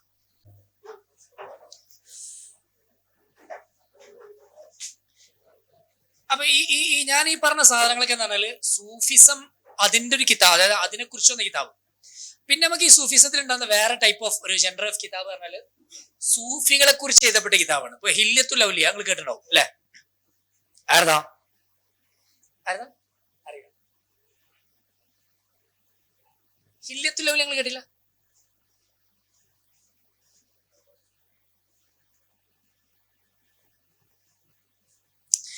ഹില്ലത്തുൽ ഞങ്ങള് സാധാരണ ആളുകൾ കോട്ടയാണ് കേട്ടണു. പല ഹദീസുകളും നമ്മൾ സാധാരണ വരുന്ന സമയത്ത് അതില് ഹില്യ കേൾക്കും. വഅദിന്റെ സാധനങ്ങൾ കേൾക്കാറുണ്ട്. കേട്ടില്ല എന്നെ പ്രതി വേണമെങ്കിൽ ഒരാൾക്ക് കൊടുക്കി. അബൂ നുഐമുൽ ഇസ്ഫഹാനിയുടെ കിതാബാണ് എന്താ പറയാ ഹില്യ എന്ന് പറയുന്നത്. അപ്പൊ ഞാൻ നേരത്തെ പറഞ്ഞത് ഇതും തമ്മിലുള്ള വ്യത്യാസമുണ്ട്. അതായത് നിങ്ങൾ ഇതും കൂടി അറിഞ്ഞിരിക്കണം, എന്നാലും നിങ്ങളുടെ ഈ പഠനം പൂർത്തിയാവും. സൂഫിസത്തില് മാനുവൽസ്, സൂഫി കൺസെപ്റ്റ്സ്, തിയറീസ്, ഇതിനെ ചർച്ച ചെയ്യുന്ന സാധനം മറ്റേത്. ഖുതുൽ ഖുലൂബൊക്കെ എത്തുമ്പോൾ കിതാബിന്റെ സ്വഭാവം ഒരുപാട് മാറി. പ്രാക്ടീസസിനെ കുറിച്ച്, ദിക്റ്, പിന്നെ വുളു എടുക്കുമ്പോൾ ചെയ്യേണ്ട കാര്യങ്ങള്, നിസ്കാരം, ഇങ്ങനെ ഒരു സൂഫിക്ക് വേണ്ട ഫുൾ ഫ്ലെഡ്ജഡ് സാധനമാണ് ഖുതുൽ ഖുലൂബിൽ ഹിയലൊക്കെ കിട്ടണത്. പിന്നെ ജീലാനിയുടെ ഒന്യൊക്കെ അതാണ്. അല്ല, ഒന്യ എന്ന ടേം തന്നെ അതാണ്. ഒന്യ നഞ്ഞ് വേറെ ഒന്നും വേണ്ട, എനിക്ക് എന്നുള്ളത് ഒന്യ, ഇതാണ് പഠിച്ചാൽ മതി. അപ്പൊ അതിലെന്തുണ്ടാവും? ഫിഖു ഉണ്ടാവും, തസൂഫ് ഉണ്ട്, അഖീദ ഉണ്ടാവും, ആദാബ് ഉണ്ടാവും, ലാസ്റ്റ് തസൂഫിനോട് അവസാനിക്കും. ഇതാണ് ഖുസാനി നമുക്ക് എഴുതുന്നത്. അതായത് ഇയാലുമതി എന്ന് പറയുമ്പോൾ ഞങ്ങൾക്ക് വേറെ കിതാബിന്റെ ആവശ്യം, ഇത് തലമുറ പഠിച്ചാൽ മതി. ദ ഹോൾ സാധനം ഒന്നിച്ചു കൊടുക്കുക എന്നുള്ള അവർ ഉദ്ദേശിക്കുന്നത്. ഈ പറഞ്ഞ കിതാബ് അങ്ങനല്ല. ഇല്ല എന്ന് പറയുമ്പോൾ എന്താണ്? സൂഫികളെ കുറിച്ച് എഴുതപ്പെടുകയാണ്. ഓരോ സൂഫികളെ കുറിച്ച്, അവരുടെ ചരിത്രങ്ങൾ, അവരുടെ കഥകൾ ഈ സാധനങ്ങളിലൂടെ. അതേപോലെ എഴുതപ്പെട്ട വേറെ സാധനം തൊബക്കാത്തു സൂഫി, ഞങ്ങൾ കണ്ടോ? അബ്ദുറഹ്മാൻ സുലമിയുടെ ആയോ കേട്ടിട്ടല്ലേ? അയ്യോ, തൊബക്കാത്തു സൂഫി. ഈ ഹില്യ ആയിരിക്കും കൊടുത്ത നമ്മള് ഹില്യ ഹില്യ ഹില്യ എനിക്ക് അതൊക്കെ നിങ്ങൾക്ക് എന്റെ അഭിപ്രായത്തിൽ എന്താ വെച്ചാല്, നിങ്ങൾക്കൊരു സുഖം തേക്കാന്ന് അറിയാം. നമുക്ക് അങ്ങനെയാണെങ്കിൽ അടുത്ത വർഷം നമുക്ക് ഇതിനെ കുറിച്ച് വേണമെങ്കിൽ നല്ല ആളുകളെ കൊണ്ടുവന്നിട്ട് ഇവർക്കൊരു ഓറിയന്റേഷൻ കൊടുക്കാം. കാരണം അതൊക്കെ ഒരേ ടോപ്പിക് ആയിരിക്കും. കിതാബ് മാത്രം ഇത് കൊടുക്കാം. അയ്യോ ആരെങ്കിലും ഉണ്ടെങ്കിൽ പെട്ടെന്ന് പറയും. അയ്യോ അപ്പൊ ഹില്യ വലിയ കിതാബേ കാരണം. പക്ഷെ നിങ്ങൾക്ക് എന്താക്കേണ്ട ആവശ്യമില്ല, ഞങ്ങൾ അതിന്റെ ഒരു ഭാഗം എടുത്ത് പഠിച്ചാൽ മതി. ഒരു ഫോർ എക്സാമ്പിൾ കുറച്ച് ഭാഗം എടുത്തിട്ട് നിങ്ങൾക്ക് എന്ത് ചെയ്യാൻ പഠിക്കാം. പിന്നെ തൊബക്കാത്തു സുഫിയ, തൊബക്കാത്തിന്റെ സാധാരണ നമുക്ക് തൊബക്കാത്തു ഷാഫിയ ഉണ്ട്, സുബ്കി ഇമാമിന്റെ തൊബക്കാത്തു ഷാഫിയ ഉണ്ട്. അതേപോലെ തസവുഫിലെ ആളുകളുടെ തൊബക്കാത്തുകൾ, എന്താണ് ബയോഗ്രഫിക്കൽ ഡിക്ഷണറി എന്നാണ് അതിന്റെ അർത്ഥം. തൊബക്കാത്തുകൾ അതാണ് അബ്ദുറഹ്മാൻ സുലമി. ഈ അബ്ദുറഹ്മാൻ സുലമി പറഞ്ഞാൽ തന്നെ ഇൻട്രസ്റ്റിംഗ് ഫിഗർ ആണ്. അദ്ദേഹത്തിന് തഫ്സീർ ഉണ്ട്, അദ്ദേഹത്തിന് അർബഊന ഹദീസ് ഫി തസവുഫ് എന്നൊരു കിതാബുണ്ട്. ആർക്ക്? അബ്ദുറഹ്മാൻ സുലമിക്ക്. ആരും പഠിച്ചിട്ടുണ്ടോ? എടുത്തു വെച്ചിട്ടുണ്ട്. അയ്യോ അങ്ങനെയാണെങ്കിൽ സുലമിന്റെ അഭിപ്രായത്തിൽ ഒരു 3 ആക്കൊക്കെ വേണമെങ്കിൽ തീസിസിൽ പഠിക്കാവുന്ന ഒരു സാധനം അബ്ദുറഹ്മാൻ സുലമി. നിങ്ങളുടെ ഒരു തീസിസിന്റെ ഒരു ഇതാവട്ടെ അല്ലെ? ഉണ്ടോ? അയ്യോ പറ, ആരാണ്? സുലമിക്ക് തഫ്സീറും ഉണ്ട്, തഫ്സീർ ഇഷാറാത്തുകളുള്ള തഫ്സീർ ഉണ്ട് അബ്ദുറഹ്മാൻ സുലമി. ക്വൈറ്റ് ഇൻട്രസ്റ്റിംഗ് ആയ ഫിഗറാണ്. അപ്പൊ എന്റെ അഭിപ്രായത്തിൽ അങ്ങനത്തെ ഗ്രന്ഥങ്ങളും അതിൽ വന്നിട്ടുണ്ട്. പിന്നെ ഞാൻ അവസാനിപ്പിക്കുക. പിന്നെ അതിൽ നിങ്ങൾക്ക് ചെയ്യാവുന്ന ഒരു സാധനം എന്ന് പറഞ്ഞാല്, പോട്ടെ ഞാൻ അവസാനിപ്പിച്ചെന്നാൽ നിങ്ങൾ അയ്യോ ആരുണ്ടോ? അയ്യോ മാഷാ അല്ലാഹ് ജമീൽ. ഇനി ഇതിലെ ഇതിൽ നിന്നൊക്കെ നിങ്ങൾക്ക് പല രീതിയിൽ തിസിസ് ചെയ്യാൻ പറ്റും. അതായത് ഞാൻ പറഞ്ഞ പ്രധാനപ്പെട്ട സാധനം കിതാബ് എടുക്കുക. അതായത് ഞങ്ങൾ സാധാരണ ഹദീസിൽ പറയാറുണ്ട്, ഈ തഖ്രീജ് എന്ന സാധനങ്ങൾ പഠിച്ചില്ലേ? കിതാബ് തഖ്രീജ് ഞാൻ കഴിഞ്ഞ പ്രാവശ്യം നമ്മോട് പറഞ്ഞിട്ടുണ്ടാവും. തഖ്രീജ് ഇന്റലക്ച്വൽ തഖ്രീജ് ഞാൻ കഴിഞ്ഞ ടേം ഉപയോഗിച്ചിരുന്നോ? പറഞ്ഞോ എനിക്കറിയില്ല. ഇന്റലക്ച്വൽ തഖ്രീജ് നമ്മൾ പറയും. അതായത് സാധാരണ തഖ്രീജ് സലഫികളാ ചെയ്യാം. ഓലുണ്ടാവും എല്ലാ കിതാബും തഖ്രീജ് ചെയ്യും. ഒരു തഖ്രീജ് ചെയ്യുമ്പോൾ എന്താ ചെയ്യാ വെച്ചാല് ഇത് പറയാൻ വേണ്ടിയിട്ടാണ് ഒരു തഖ്രീജ് ചെയ്യുക. എന്നിട്ട് ഓല എന്താക്കും? നമ്മളെ മഹാന്മാരെ എഴുതിയ കിതാബുകളൊക്കെ വൈഫ് പറയും ചെയ്യും. ഇങ്ങനെ അവസാനിപ്പിക്കും. അപ്പോ ഈ സ്വഹീഹ് ലൈഫ് ഡൈക്കോട്ടമിക്ക് പകരം ഞാൻ ഇന്റലക്ച്വൽ തഖ്രീജ് എന്താ വെച്ചാല്, ഇപ്പൊ നിങ്ങള് ഇബ്നു സീനയുടെ കിതാബ് എടുത്ത് നോക്കുക. ഇബ്നു സീനന്റെ അടുത്തൊരു ഹദീസ് കിട്ടിയാല് അതേ ഹദീസിൽ നിന്ന് എക്സ്ട്രാക്ട് ചെയ്യുന്ന മീനിങ് നമ്മൾ എക്സ്ട്രാക്ട് ചെയ്യുന്ന മീനിങ് ആവില്ല. ചിലപ്പോ അദ്ദേഹം വലിയ ഫിലോസഫർ, തൊബീബ്, പിന്നെ അങ്ങനെയൊക്കെ വലിയൊരു ആളല്ല. ഒരു സംഗതി ആളുകൾ മനസ്സിലാക്കുക അയാളുടെ ഒരു പേഴ്സണാലിറ്റി കൂടി വെച്ചിട്ടല്ലേ. നിങ്ങളൊരു സാധനം, ഒരു ഹദീസ് നമ്മൾ മനസ്സിലാക്കണതും വലിയൊരു ആലിം മനസ്സിലാക്കുക ഒരുപാട് വ്യത്യാസം ഉണ്ടാവില്ലേ? അയാൾ ചിലപ്പോൾ അതിലെ ഒരുപാട് വലിയ ആഴങ്ങൾ, ഇതൊക്കെ കലാമുൻ നുബുവത്തല്ലേ, ഇതൊക്കെ വലിയ ആഴങ്ങളുണ്ടാവും. നമ്മൾ ഈ പറഞ്ഞതാവില്ല, അതിന് വലിയ വലിയ മീനിങ് ഒക്കെ ഉണ്ടാവും. നമ്മൾ ഉപ്പായിട്ട് എടുക്കണമാര് തോന്നാവില്ല, അവിടുന്ന് അവസാനിക്കണം അതിന് മീനിങ്സ് തന്നെ. അത് നബി തങ്ങളുടെ കലാമുൻ നുബുവത്താണ്. ആ നുബുവത്തിന്റെ മീനിങ്ങിന് ഒരുപാട് അർത്ഥങ്ങൾ ഉണ്ടാവും, വലിയ വലിയ അർത്ഥങ്ങൾ ഉണ്ടാവും. ആ അർത്ഥങ്ങളെ മനസ്സിലാക്കുന്ന ഓരോരുത്തരും ഓന്റെ വലുപ്പത്തിനനുസരിച്ച് മനസ്സിലാക്കുക. അപ്പൊ നമ്മൾ പ്രധാനമായിട്ട് ഇപ്പൊ നിങ്ങള് പിന്നെ ഒരു കിതാബ് എടുത്തിട്ട് ആ കിതാബ് ചിലപ്പോ മെഡിസിന്റെ കിതാബാവാം, ചിലപ്പം അത് തസൂഫിന്റെ കിതാബാവാം. അതിൽ നിന്ന് ചിലപ്പോൾ അതിലാകെ 10-15 ഹദീസേ പറയുണ്ടാവുള്ളൂ. പക്ഷെ അത് തഖ്രീജ് ചെയ്തു. തഖ്രീജ് ചെയ്യുമ്പോൾ നിങ്ങൾ സ്വഹീഹ് ലൈഫ് എന്ന് മാത്രമേ നോക്കേണ്ടത്. അത് വേണമെങ്കിൽ നോക്കാം. ഇത് ഹദീസിന്റെ കിതാബിൽ വന്നിട്ടുണ്ടോ, അല്ലെങ്കിൽ ഇതിന്റെ മീനിങ് വന്നിട്ടുണ്ടോ, ഹദീസിൽ ഇതിൽ എന്തിനാണ് കൊണ്ടുവരുന്നത്, ഇതൊക്കെ നിങ്ങൾക്ക് നോക്കാം. പക്ഷെ ഞാൻ പറഞ്ഞത് അതിന് പുറമെ ഈ ഹദീസ് ഇദ്ദേഹം എങ്ങനെയാണ് മനസ്സിലാക്കിയത് നോക്കുക. ഹൗ ഹി അണ്ടർസ്റ്റുഡ് ദാറ്റ് ഹദീസ്. അത് വളരെ ഇമ്പോർട്ടന്റ് ഒരു സാധനമാണ്. അതിനാണ് സാധാരണ നമ്മൾ പറയാ ഇഷാറാത്തുകൾ എന്നൊക്കെ പറയാം. സൂഫികളുടെ ഇഷാറാത്തുകൾ, അവരുടെ ഇഷാരി ഇന്റർപ്രിട്ടേഷൻസ് എന്നൊക്കെ പറയാം, അല്ലെങ്കിൽ ശബ്ദഹാത്തുകൾ എന്നൊക്കെ പറയാം. ഞാൻ കഴിഞ്ഞ വർഷം കൂടെ പറഞ്ഞോ എനിക്ക് അറിയില്ല, അതുകൊണ്ട് എനിക്ക് റിപ്പീറ്റ് ചെയ്യാൻ ഭയങ്കര പേടിയുള്ളത്. ഇപ്പൊ ജീലാനിന്റെ എന്താ പറയാ, ജീലാനിന്റെ കിതാബില് അദ്ദേഹം ഉന്നിയൽ അവസാന ഭാഗത്താണ് തസവുഫ് വരുന്നത്, കിതാബ് തസവുഫ്. അത് വേണമെങ്കിൽ നിങ്ങൾക്ക് എടുത്ത് പഠിക്കാവുന്ന ഒരു സാധനം. കിതാബ് തസവുഫിൽ തന്നെ 2-3 ആളുകൾക്ക് റിസർച്ച് ചെയ്യാൻ പറ്റിയ സാധനങ്ങൾ ഉണ്ടാവും. കാരണം അതിൽ കുറെ ആദാബുകൾ പറയുന്നുണ്ട്. ജീലാനിന്റെ ഒക്കെ കാലാവുമ്പോ സൂഫികൾ കാര്യമായിട്ട് സംസാരിക്കുക ആദാബുകളെ കുറിച്ചാണ്. അതിന് മുമ്പ് പോലെ അതിനെ കുറിച്ചൊന്നും അല്ല സംസാരിക്കാം. മാരിഫത്ത്, അതേപോലെ തന്നെ റുയത്തുള്ള, ഇങ്ങനത്തെ കുറെ കാര്യങ്ങളെ കുറിച്ചിട്ടൊക്കെയാണ് ആദ്യകാലത്ത് അവർ സംസാരിക്കുക. അല്ലെങ്കിൽ ഹുബ്ബുള്ള, ഇങ്ങനത്തെ കുറെ കൺസെപ്റ്റ് അവർ സംസാരിക്കാറുള്ളൂ. ജീലാനിന്റെ ഒക്കെ കാലമായപ്പോൾ കൂടെ അവരെന്താ വെച്ചാൽ ആദാബുകൾ സംസാരിക്കും. കാരണം എന്താ വെച്ചാല് ജീലാനിയുടെ ഒക്കെ കാലത്ത് അവർക്ക് എന്തുണ്ട്, സ്ഥാപനങ്ങളുണ്ട്, അവിടെ കുട്ടികൾ വന്ന് താമസിക്കുന്നുണ്ട്. കുറഞ്ഞ സ്ഥലം ഉണ്ടാവുള്ളൂ, ആയിരക്കണക്കിന് സ്റ്റുഡൻസ് ഒക്കെ താമസിക്കുക. അപ്പൊ ഇവരെന്താ, കുട്ടികൾ അതവ് പഠിപ്പിക്കും. അതവ് ഓഫ് ഷെയറിങ്, ഭക്ഷണം കുറച്ചേ ഉണ്ടാവുള്ളൂ, അത് ഷെയർ ചെയ്യാൻ പഠിപ്പിക്കും. പിന്നെ പരസ്പരം സ്നേഹിക്കാൻ പഠിപ്പിക്കും. പിന്നെ ജമായിയായിട്ട് ജീവിക്കുമ്പോഴുള്ള ഗുണങ്ങൾ പഠിപ്പിക്കും. ഇതൊക്കെ ആളുകൾ പഠിപ്പിച്ചു കൊടുക്കാൻ വരെ നിർബന്ധിതരാവും. അപ്പൊ അതില് പിന്നെ ഉസ്താദായിട്ടുള്ള അതവ്, ഷെയ്ഖായിട്ടുള്ള അതവ്, ഷെയ്ഖിന് മുരീദായിട്ടുള്ള അതവ്, എത്രത്തോളം അദ്ദേഹം അതില് ഉസ്താദിന്റെ അതവ് പറയുന്നുണ്ട്. ഉസ്താദിന്റെ അതവൊക്കെ പറഞ്ഞാൽ നമ്മളൊക്കെ തെറ്റിപ്പോവും. ഉസ്താദ് ഷെയ്ഖ് എന്ന് പറഞ്ഞാൽ ഒരു കുട്ടിക്ക് ഏറ്റവും കംഫർട്ടബിൾ പേഴ്സൺ ആയിരിക്കണം. ഒരു കുട്ടി അവന്റെ എല്ലാ സീക്രട്ടുകളും ഒന്ന് ഷെയർ ചെയ്യാൻ പറ്റുന്ന അത്രക്ക് കംഫർട്ടബിൾ ആയ ഒരു പേഴ്സൺ ആയിരിക്കണം അവന്റെ ഷെയ്ഖ് എന്ന് അദ്ദേഹം പറയുന്നത്. ഒരു കുട്ടിക്ക് എന്തെങ്കിലും പ്രശ്നം ഉണ്ടായാലും അവൻ ഓടി വന്ന് തന്റെ ഷെയ്ഖിനോട് പറയും. അങ്ങനെ നമ്മളാരോട് പറയാം, നമുക്ക് അപ്രോച്ചബിൾ ആവണം. ഷെയ്ഖ് വലിയൊരാള്, കുട്ടി ഇങ്ങനെ പേടിച്ച് അങ്ങനത്തെ ഒരാളല്ല ഷെയ്ഖ്. അദ്ദേഹത്തിന് കണ്ടിട്ടുള്ള ഷെയ്ഖ്. ഷെയ്ഖ് എന്ന് പറഞ്ഞാല് കുട്ടിക്ക് ഏറ്റവും അപ്രോച്ചബിൾ ആളായിരിക്കണം. എന്ത് പ്രശ്നമെങ്കിലും ഓടി വന്ന് പറയും. ഇതാണ് ഷെയ്ഖ്. പിന്നെ അങ്ങനെ കുട്ടിക്ക് അപ്രോച്ചബിൾ അല്ലാത്തൊരു ഷെയ്ഖാണ് നീ എന്നുണ്ടെങ്കിൽ, നീ എന്റെ ഷെയ്ഖ് അവസാനിപ്പിച്ചിട്ട് വേറൊരു ഉസ്താദിന്റെ അടുത്ത് പോയിട്ട് ഒന്നുകൂടി ട്രെയിൻഡ് ആയിട്ട് ഒന്നുകൂടി താവാൻ പഠിച്ചിട്ട് വരണം. ഇതാണ് അദ്ദേഹം പറയുന്നത്. അപ്പോ അത്രക്കൊരു കുട്ടിക്ക് താന്നു കൊടുക്കാൻ കഴിയുന്ന ഒരാളായിരിക്കണം ഷെയ്ഖ് എന്നൊക്കെ അദ്ദേഹത്തിന്റെ കൺസെപ്റ്റ് പറയും. അപ്പൊ ഞാൻ പറയുന്നത് വെച്ചാല് നമ്മളുടെ ഇതിലുള്ള കൺസെപ്റ്റ്സ് എന്നൊക്കെ പറഞ്ഞാൽ വളരെ ഹൈ ആണ്, വളരെ ഹൈ കൺസെപ്റ്റ്സ് ആണ്. നമ്മൾ അതിനൊക്കെ വായിക്കുമ്പോൾ നെട്ടിപ്പോവും അദ്ദേഹമൊക്കെ പറഞ്ഞ കേട്ടാൽ. അപ്പൊ ഇങ്ങനെയുള്ള സാധനങ്ങളാണ് ഇവരെന്ത് ചെയ്യുന്നത്, ഈ തസവുഫിന്റെ ഭാഗത്ത് ചർച്ച ചെയ്യുന്ന ഈ സാധനങ്ങൾ. അപ്പൊ ഞാൻ പറഞ്ഞത് അതിൽ അദ്ദേഹം ആദ്യമായിട്ട് കൊണ്ടുവരുന്ന മുരീദ് മുറാദ്. ഞാനിത് ചിലപ്പോൾ പറയാൻ സാധ്യതയുണ്ട്, അതെനിക്ക് റിപ്പീറ്റ് ചെയ്യാൻ പേടി. മുരീദ് മുറാദ് എന്ന 2 ടേമുകൾ അവർ കൂടെ ഉപയോഗിക്കുന്നുണ്ട്. അപ്പൊ അദ്ദേഹം പറഞ്ഞു, തസവുഫിന്റെ മാർഗത്തിലേക്ക് കടന്നു വരുന്ന ആളുകൾക്ക് ഫസ്റ്റ് ഇറാദത്ത് ഉണ്ടാവുക. ഇറാദ, അള്ളാഹുവിന്റെ മനസ്സിലേക്ക് ഒരു ചിന്ത ഇട്ടെടുക്കും, എനിക്ക് അള്ളാഹുവിന്റെ മാർഗത്തിൽ സഞ്ചരിക്കണം എന്നുള്ള ഇറാദത്ത് അദ്ദേഹത്തിന് വരും. അപ്പോ വാട്ട് ഈസ് ഇറാദ എന്നുള്ള ചോദ്യത്തിന് അദ്ദേഹം അബു യസീദ് ബിസ്താമിയെ കോട്ട് ചെയ്തിട്ട് അദ്ദേഹം പറഞ്ഞു, ഇറാദത്തിന് സാധാരണ സൂഫികളോട് വാട്ട് ഈസ് ഇറാദ എന്ന് ചോദിച്ചാൽ അവര് പറയാറ് എന്താന്ന് വെച്ചാല് അവരൊരു ആയത്താണ് ഓതി കൊടുക്കലാണ്. ഏത്, പിന്നെ നമ്മുടെ സുലൈമാൻ നബി അലൈഹി ഇസ്ലാമും ബിൽഖീസ് രാജ്ഞിയും തമ്മിലുള്ള ആ പ്രശ്നം ഉണ്ടായ സമയത്ത് രാജ്ഞി എന്ത് ചെയ്തു, അദ്ദേഹത്തിന്റെ ആളുകളൊക്കെ പറഞ്ഞു നമുക്ക് യുദ്ധം ചെയ്യാന്ന് പറഞ്ഞു. അപ്പൊ അദ്ദേഹം പറഞ്ഞു, ഇന്നൽ മുലൂക ഇദാ ദഖലു ഖറിയതൻ അഫ്സദുഹ വജഅലു അഇസ്സത അഹ്ലിഹ. അതില്ല അല്ലെ, ഇത് ശരിക്കും ബിൽഖീസ് രാജ്ഞിന്റെ ഒരു വാക്കാണ്. അബു യസീദ് ബിസ്താമിയോട് ഒരാൾ വന്നിട്ട് മാരിഫത്ത് എന്താന്ന് ചോദിച്ചപ്പോൾ അദ്ദേഹത്തെ ഓതി കൊടുത്തു. അദ്ദേഹം ഓതി കൊടുത്തു. ഇതും മാരിഫത്തായിട്ട് പ്രത്യേകിച്ച് ബന്ധമൊന്നുമില്ല. എന്നിട്ട് ജീലാനിയെ ഇന്റർപ്രറ്റ് ചെയ്തു. ഇതില് മാരിഫത്തായിട്ട് ബന്ധമുണ്ട്. ഇത് ഖുറാനിലെ മാരിഫത്തിന് വേണ്ടി ഉദ്ധരിച്ചൊന്നല്ല. പക്ഷെ ഒരു സൂഫി ഇത് വായിക്കുമ്പോ ഇതന്നെയാണല്ലോ മാരിഫത്ത് എന്ന് അദ്ദേഹത്തിന്.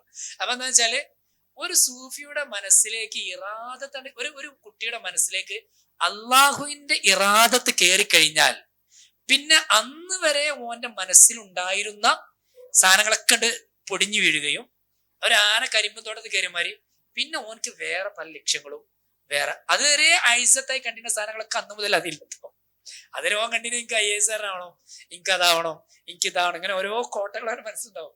ഇതാണ് കയറിയാലോ അതൊക്കെ ഉൾട്ട പറയും. അന്ന് വരെ ഓൻ അതില്ലത്തായി കണ്ടിരുന്ന സാധനങ്ങളൊക്കെ അന്ന് ഓനക്ക് ഐസത്താവും. അവൻ ചിലപ്പോ തലപ്പാവിന് ഐസത്താവാൻ തുടങ്ങും, ജമാഅത്ത് ഐസത്താവാൻ തുടങ്ങും, സിദ്ഖ് ഐസത്താവാൻ തുടങ്ങും, മാതാപിതാക്കളുടെ ഹുബ്ബ് ഐസത്താവാൻ തുടങ്ങും. ഒന്നും വേണം, വളരെ ചിലപ്പോ ജാനി പോലും ഡൽഹി പോലും മാത്രമേ ഒരു ഉദാഹരണം പറഞ്ഞത് മാത്രം. അപ്പൊ ഇവർക്ക് മാരിഫത്ത് എന്താന്ന് ഒരാൾക്ക് പറഞ്ഞു കൊടുക്കാൻ കഴിയുന്നില്ല. കാരണം അത് ചിലപ്പോ ഡിസ്ക്രൈബ് ചെയ്യാൻ കഴിയില്ല. അത് വേറെ ലോകല്ലേ. പക്ഷെ അപ്പൊ അവരെന്താക്കി, അതിനെ ഒരു ആയത്ത് കൊണ്ടാണ് പറഞ്ഞു കൊടുത്തു. അപ്പൊ പിന്നീട് ആളുകൾ ഇന്റർപ്രറ്റ് ചെയ്യാൻ തുടങ്ങി. എന്താണ് അബൂ യസീദ് ബിസ്താമി അറിയപ്പെടല് ടോക്സിക് സൂഫിസത്തിന്റെ ആള് എന്നാണ് അദ്ദേഹം അറിയപ്പെടുന്നത്. എന്ന് വെച്ചാല് ടോക്സിക് സൂഫിസം എന്ന് പറഞ്ഞാല് ഡ്രങ്കൺ സൂഫിസം എന്നൊക്കെയാണ് വെസ്റ്റ് വിളിക്കുക. വെള്ളടിച്ച സൂഫിസം എന്നാണ് അതിന്റെ അർത്ഥം. വെള്ളടിച്ചതല്ല അതിന്റെ അർത്ഥം. എന്ന് പറഞ്ഞാൽ അവരെപ്പോഴും ഈ മാരിഫത്തിൽ ലയിച്ചിട്ട് അവരെന്താ പറഞ്ഞെന്ന് ആൾക്ക് മനസ്സിലാവില്ല. അങ്ങനത്തെ ആളുകൾ ഉണ്ടാവും. നേരെ മറിച്ച് ജീലാനി എന്നൊന്നും അവരല്ല, അവരൊക്കെ സോബർ സൂഫിസത്തിന്റെ ആളുകൾ എന്നാ പറയാം. അതായത് സൂഫിസത്തില് ഫനാവും ഉണ്ട്, ബക്കാവും ഉണ്ട്. ഫനാ എന്ന് പറഞ്ഞാല് നമ്മൾ അള്ളാഹുവിലാണ്ട് ലയിക്കുക എന്നുള്ളതാണ്. അപ്പൊ നമ്മളുടെ ഐഡന്റിറ്റി നമുക്ക് നഷ്ടപ്പെട്ടു പോയി. അപ്പൊ പിന്നെ അങ്ങനത്തെ ആളുകൾക്ക് എന്താ വെച്ചാൽ ജനങ്ങളുടെ ഇടയിൽ വന്നിട്ട് ജനങ്ങളോട് സംസാരിക്കാനോ അവരെ തെർബിയത്ത് ചെയ്യാനോ ചിലപ്പോൾ കഴിയില്ല. അവർ പറഞ്ഞ ആൾക്ക് മനസ്സിലാവൂല, അവരെ വാക്കുകൾ തന്നെ അവർക്ക് തിരിയില്ല. ആളുകൾക്ക് ഭയങ്കര കൺഫ്യൂഷനൊക്കെ ആയി പോകും. എന്നാൽ ഈ ഫനാ എന്ന് പറയുന്ന ഒരു സാധനത്തെ, അതാണ് ഏറ്റവും വലിയ ഒരു സ്റ്റേറ്റ്, ഒരു സൂഫികളുടെ അഹ്വാലുകള് അല്ലെ ഏറ്റവും ഉന്നതമായ സ്ഥാനമാണ് ഫനാ എന്നാണ് സൂഫികളിൽ പലരും പറഞ്ഞിട്ടുണ്ടായിരുന്നത്. എന്നാൽ അങ്ങനല്ല, അതിന് ശേഷം ഒരു സഹവ് ഉണ്ടാവുന്നുണ്ട്. ഫനാ കഴിഞ്ഞതിന് ശേഷം ഒരു ബക്കാ അല്ലെങ്കിൽ മഹവ്, സഹവൻ ബഅദ മഹവ്. ആദ്യം മഹവായതിനു ശേഷം പിന്നെ ഒരു തെളി ഉണ്ടാവും. ആ തെളിയുള്ള ആളുകളാവുമ്പോ എന്താ വെച്ചാല് അവരാണ് ആളുകളൊക്കെ തെർബിയത്ത് ചെയ്യാം. ആൾക്കാർ പറഞ്ഞാല് ആൾക്കാരോട് കിടക്കണേ, ഈ ഷെയ്ഖോട് കിടക്കണേ. ഈ ഷെയ്ഖ് പറഞ്ഞാല് അദ്ദേഹം ഒരുപാട് ലോകങ്ങൾ മനസ്സിലാക്കി വലിയ ആളേക്കാരം. പക്ഷെ അയാളടുത്ത് വരുന്നതോ സാധാരണക്കാരാളായിരിക്കും. അപ്പോ ഈ ഫനായിന്റെ ആളുകൾക്ക് ഇയാളായിട്ട് സംസാരിക്കാൻ കഴിയില്ല. ഭയങ്കര അന്തരം ഉണ്ടാവും. ഏതുപോലെ കാരം നമ്മളിപ്പോ ഒരു മെഡിസിനിലൊക്കെ മുത്തഖസ്സിസായ ഒരാളോട് ഒരു സാധാരണ നാടൻ വന്നിട്ട് ഒരു അസുഖത്തെ കുറിച്ച് ചോദിച്ചാൽ എല്ലാവർക്കും പറഞ്ഞു കൊടുക്കാൻ കഴിയില്ല. എന്നാൽ ചില ആൾക്കാർക്ക് പറഞ്ഞു കൊടുക്കാൻ കഴിയും. അതുപോലെ അതിന് ഇയാളെ ഭാഷയിലേക്ക് കൺവേർട്ട് ചെയ്ത് ഇയാളെ പിടിച്ചിരുത്തിയിട്ട് അയാളെ പറഞ്ഞ് മനസ്സിലാക്കി കൊടുക്കാൻ എല്ലാവർക്കും കഴിയില്ല. കാരണം എന്താ വെച്ചാൽ ഓൻ പറഞ്ഞു കൊടുക്കാൻ കഴിയും ഓൻ്റെ അതേ ലെവലിലെ ആൾക്കാരോട് മാത്രം, അങ്ങനെയുള്ളൂ. പക്ഷെ ഒരു തെർബിയത്തിന്റെ ഷെയ്ഖിന്റെ ഡ്യൂട്ടി അതല്ല. അദ്ദേഹത്തിന്റെ ഡ്യൂട്ടി എന്താണ്? സാധാരണക്കാരെ തെർബിയത്ത് ചെയ്യലാണ്. അപ്പൊ അതിനെന്ത് വേണം? അദ്ദേഹത്തിന് ഒരു ബക്കാവ് വേണം. ആ ബക്കാവ് കിട്ടിയ ആളുകൾ മാത്രമേ എന്താവുള്ളൂ തെർബിയത്തിന്റെ ഷെയ്ഖായിട്ട് വരുള്ളൂ, ആളുകളുടെ ഇടയ്ക്ക് വരുള്ളൂ. അതുകൊണ്ടാണ് അയാള് ആളുകളുടെ ഇടയിൽ ഉണ്ടാവും, ആളുകൾക്ക് വേണ്ടി അയാൾ ത്യാഗം ചെയ്യുന്നുണ്ടാവും, ആളുകളെ ആക്ഷേപിക്കുമ്പോൾ അയാൾ കേൾക്കുന്നുണ്ടാവും.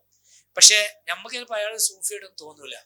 അങ്ങനെ പറയാറുണ്ട് ചില ആളുകൾക്ക്. അപ്പൊ ഞാന് പഠിക്കണ കാലത്ത് ഒരിക്കൽ നമ്മള് പിന്നെ എന്താ പറയുക നസഫിയിലേറ്റ് ഇത് വരുന്നുണ്ട്. സൂഫികളുടെ ഒരു എന്തോ ഒരു തസവുഫിന്റെ ഒരു കാറ്റഗറി പറഞ്ഞ സമയത്ത് പിന്നെ അതിൽ പല ദർജകളുണ്ട്. അതിൽ ഏറ്റവും വലിയ ദർജ എന്ന് പറഞ്ഞാൽ സൂഫിയായിട്ടും ജനങ്ങളുടെ ഇടയിൽ താമസിക്കുന്ന ആളാണ്. ഇപ്പൊ ഇവിടെ എനിക്ക് കറക്റ്റ് ഞാൻ കേസസ് എടുത്തിന് ആ സമയത്ത് ഡിസ്കഷൻ അവിടെ വരുന്നുണ്ട്. ആ സമയത്ത് പിന്നെ ഉസ്താദ് പറഞ്ഞ ഞാൻ ഓർക്കുകയാണ്. അദ്ദേഹം പറഞ്ഞു ചിലപ്പോ ഈ പാണക്കാട് തങ്ങളൊക്കെ ചിലപ്പോൾ അങ്ങനെ ആയിരിക്കും എന്ന് പറഞ്ഞു. അവര് വലിയ തങ്ങളെ കുറിച്ച് അന്നത്തെ മുഹമ്മദ് ഇഷാദ് ടീച്ചർക്കാണ്. അത് പറഞ്ഞു ഇവരൊക്കെ ആണെങ്കിലും നമുക്ക് അവർ ജനങ്ങളുടെ ഇടയിൽ ഇങ്ങനെ ഇറങ്ങി നടക്കാനായിട്ട് തോന്നും. അങ്ങനെയാണ് ശരിക്കും തസവുഫിന്റെ ഉയർന്ന മർത്തബയുള്ള ആളുകൾ ഉണ്ടാവുക. അവര് ജനങ്ങളൊപ്പം നിൽക്കാൻ കഴിയും, ജനങ്ങളുടെ പ്രശ്നമൊക്കെ പരിഹരിക്കാൻ കഴിയും. എന്നാൽ ജനങ്ങളുടെ സ്വഭാവം പോലെ നമ്മൾ ജനങ്ങളൊപ്പം നിൽക്കുമ്പോൾ എന്താ വെച്ചാൽ നമ്മളിപ്പോ കുട്ടികൾ ഇവരെ ആളുകൾ കൂട്ടുകൂടുന്നത് ആൾക്കാരെ സ്വഭാവം കുട്ടി ഇങ്ങോട്ട് പഠിക്കും, അതെന്താവുക. അപ്പൊ ഇവരെന്താവുന്നില്ല, ജനങ്ങളുടെ കൂടുന്നു, പക്ഷെ ജനങ്ങളുടെ സ്വഭാവം ഇവരെ എഫക്ട് ചെയ്യുന്നില്ല, മറിച്ച് ആളുകൾ ഇവരിൽ നിന്ന് പകർത്തുന്നു. അപ്പൊ അങ്ങനെയുള്ള ഒരു തലത്തിലേക്ക് ഒരു മനുഷ്യൻ ഉയരുന്നത് ബക്കാ കിട്ടുമ്പോഴാണ് എന്നാണ് ഇവർ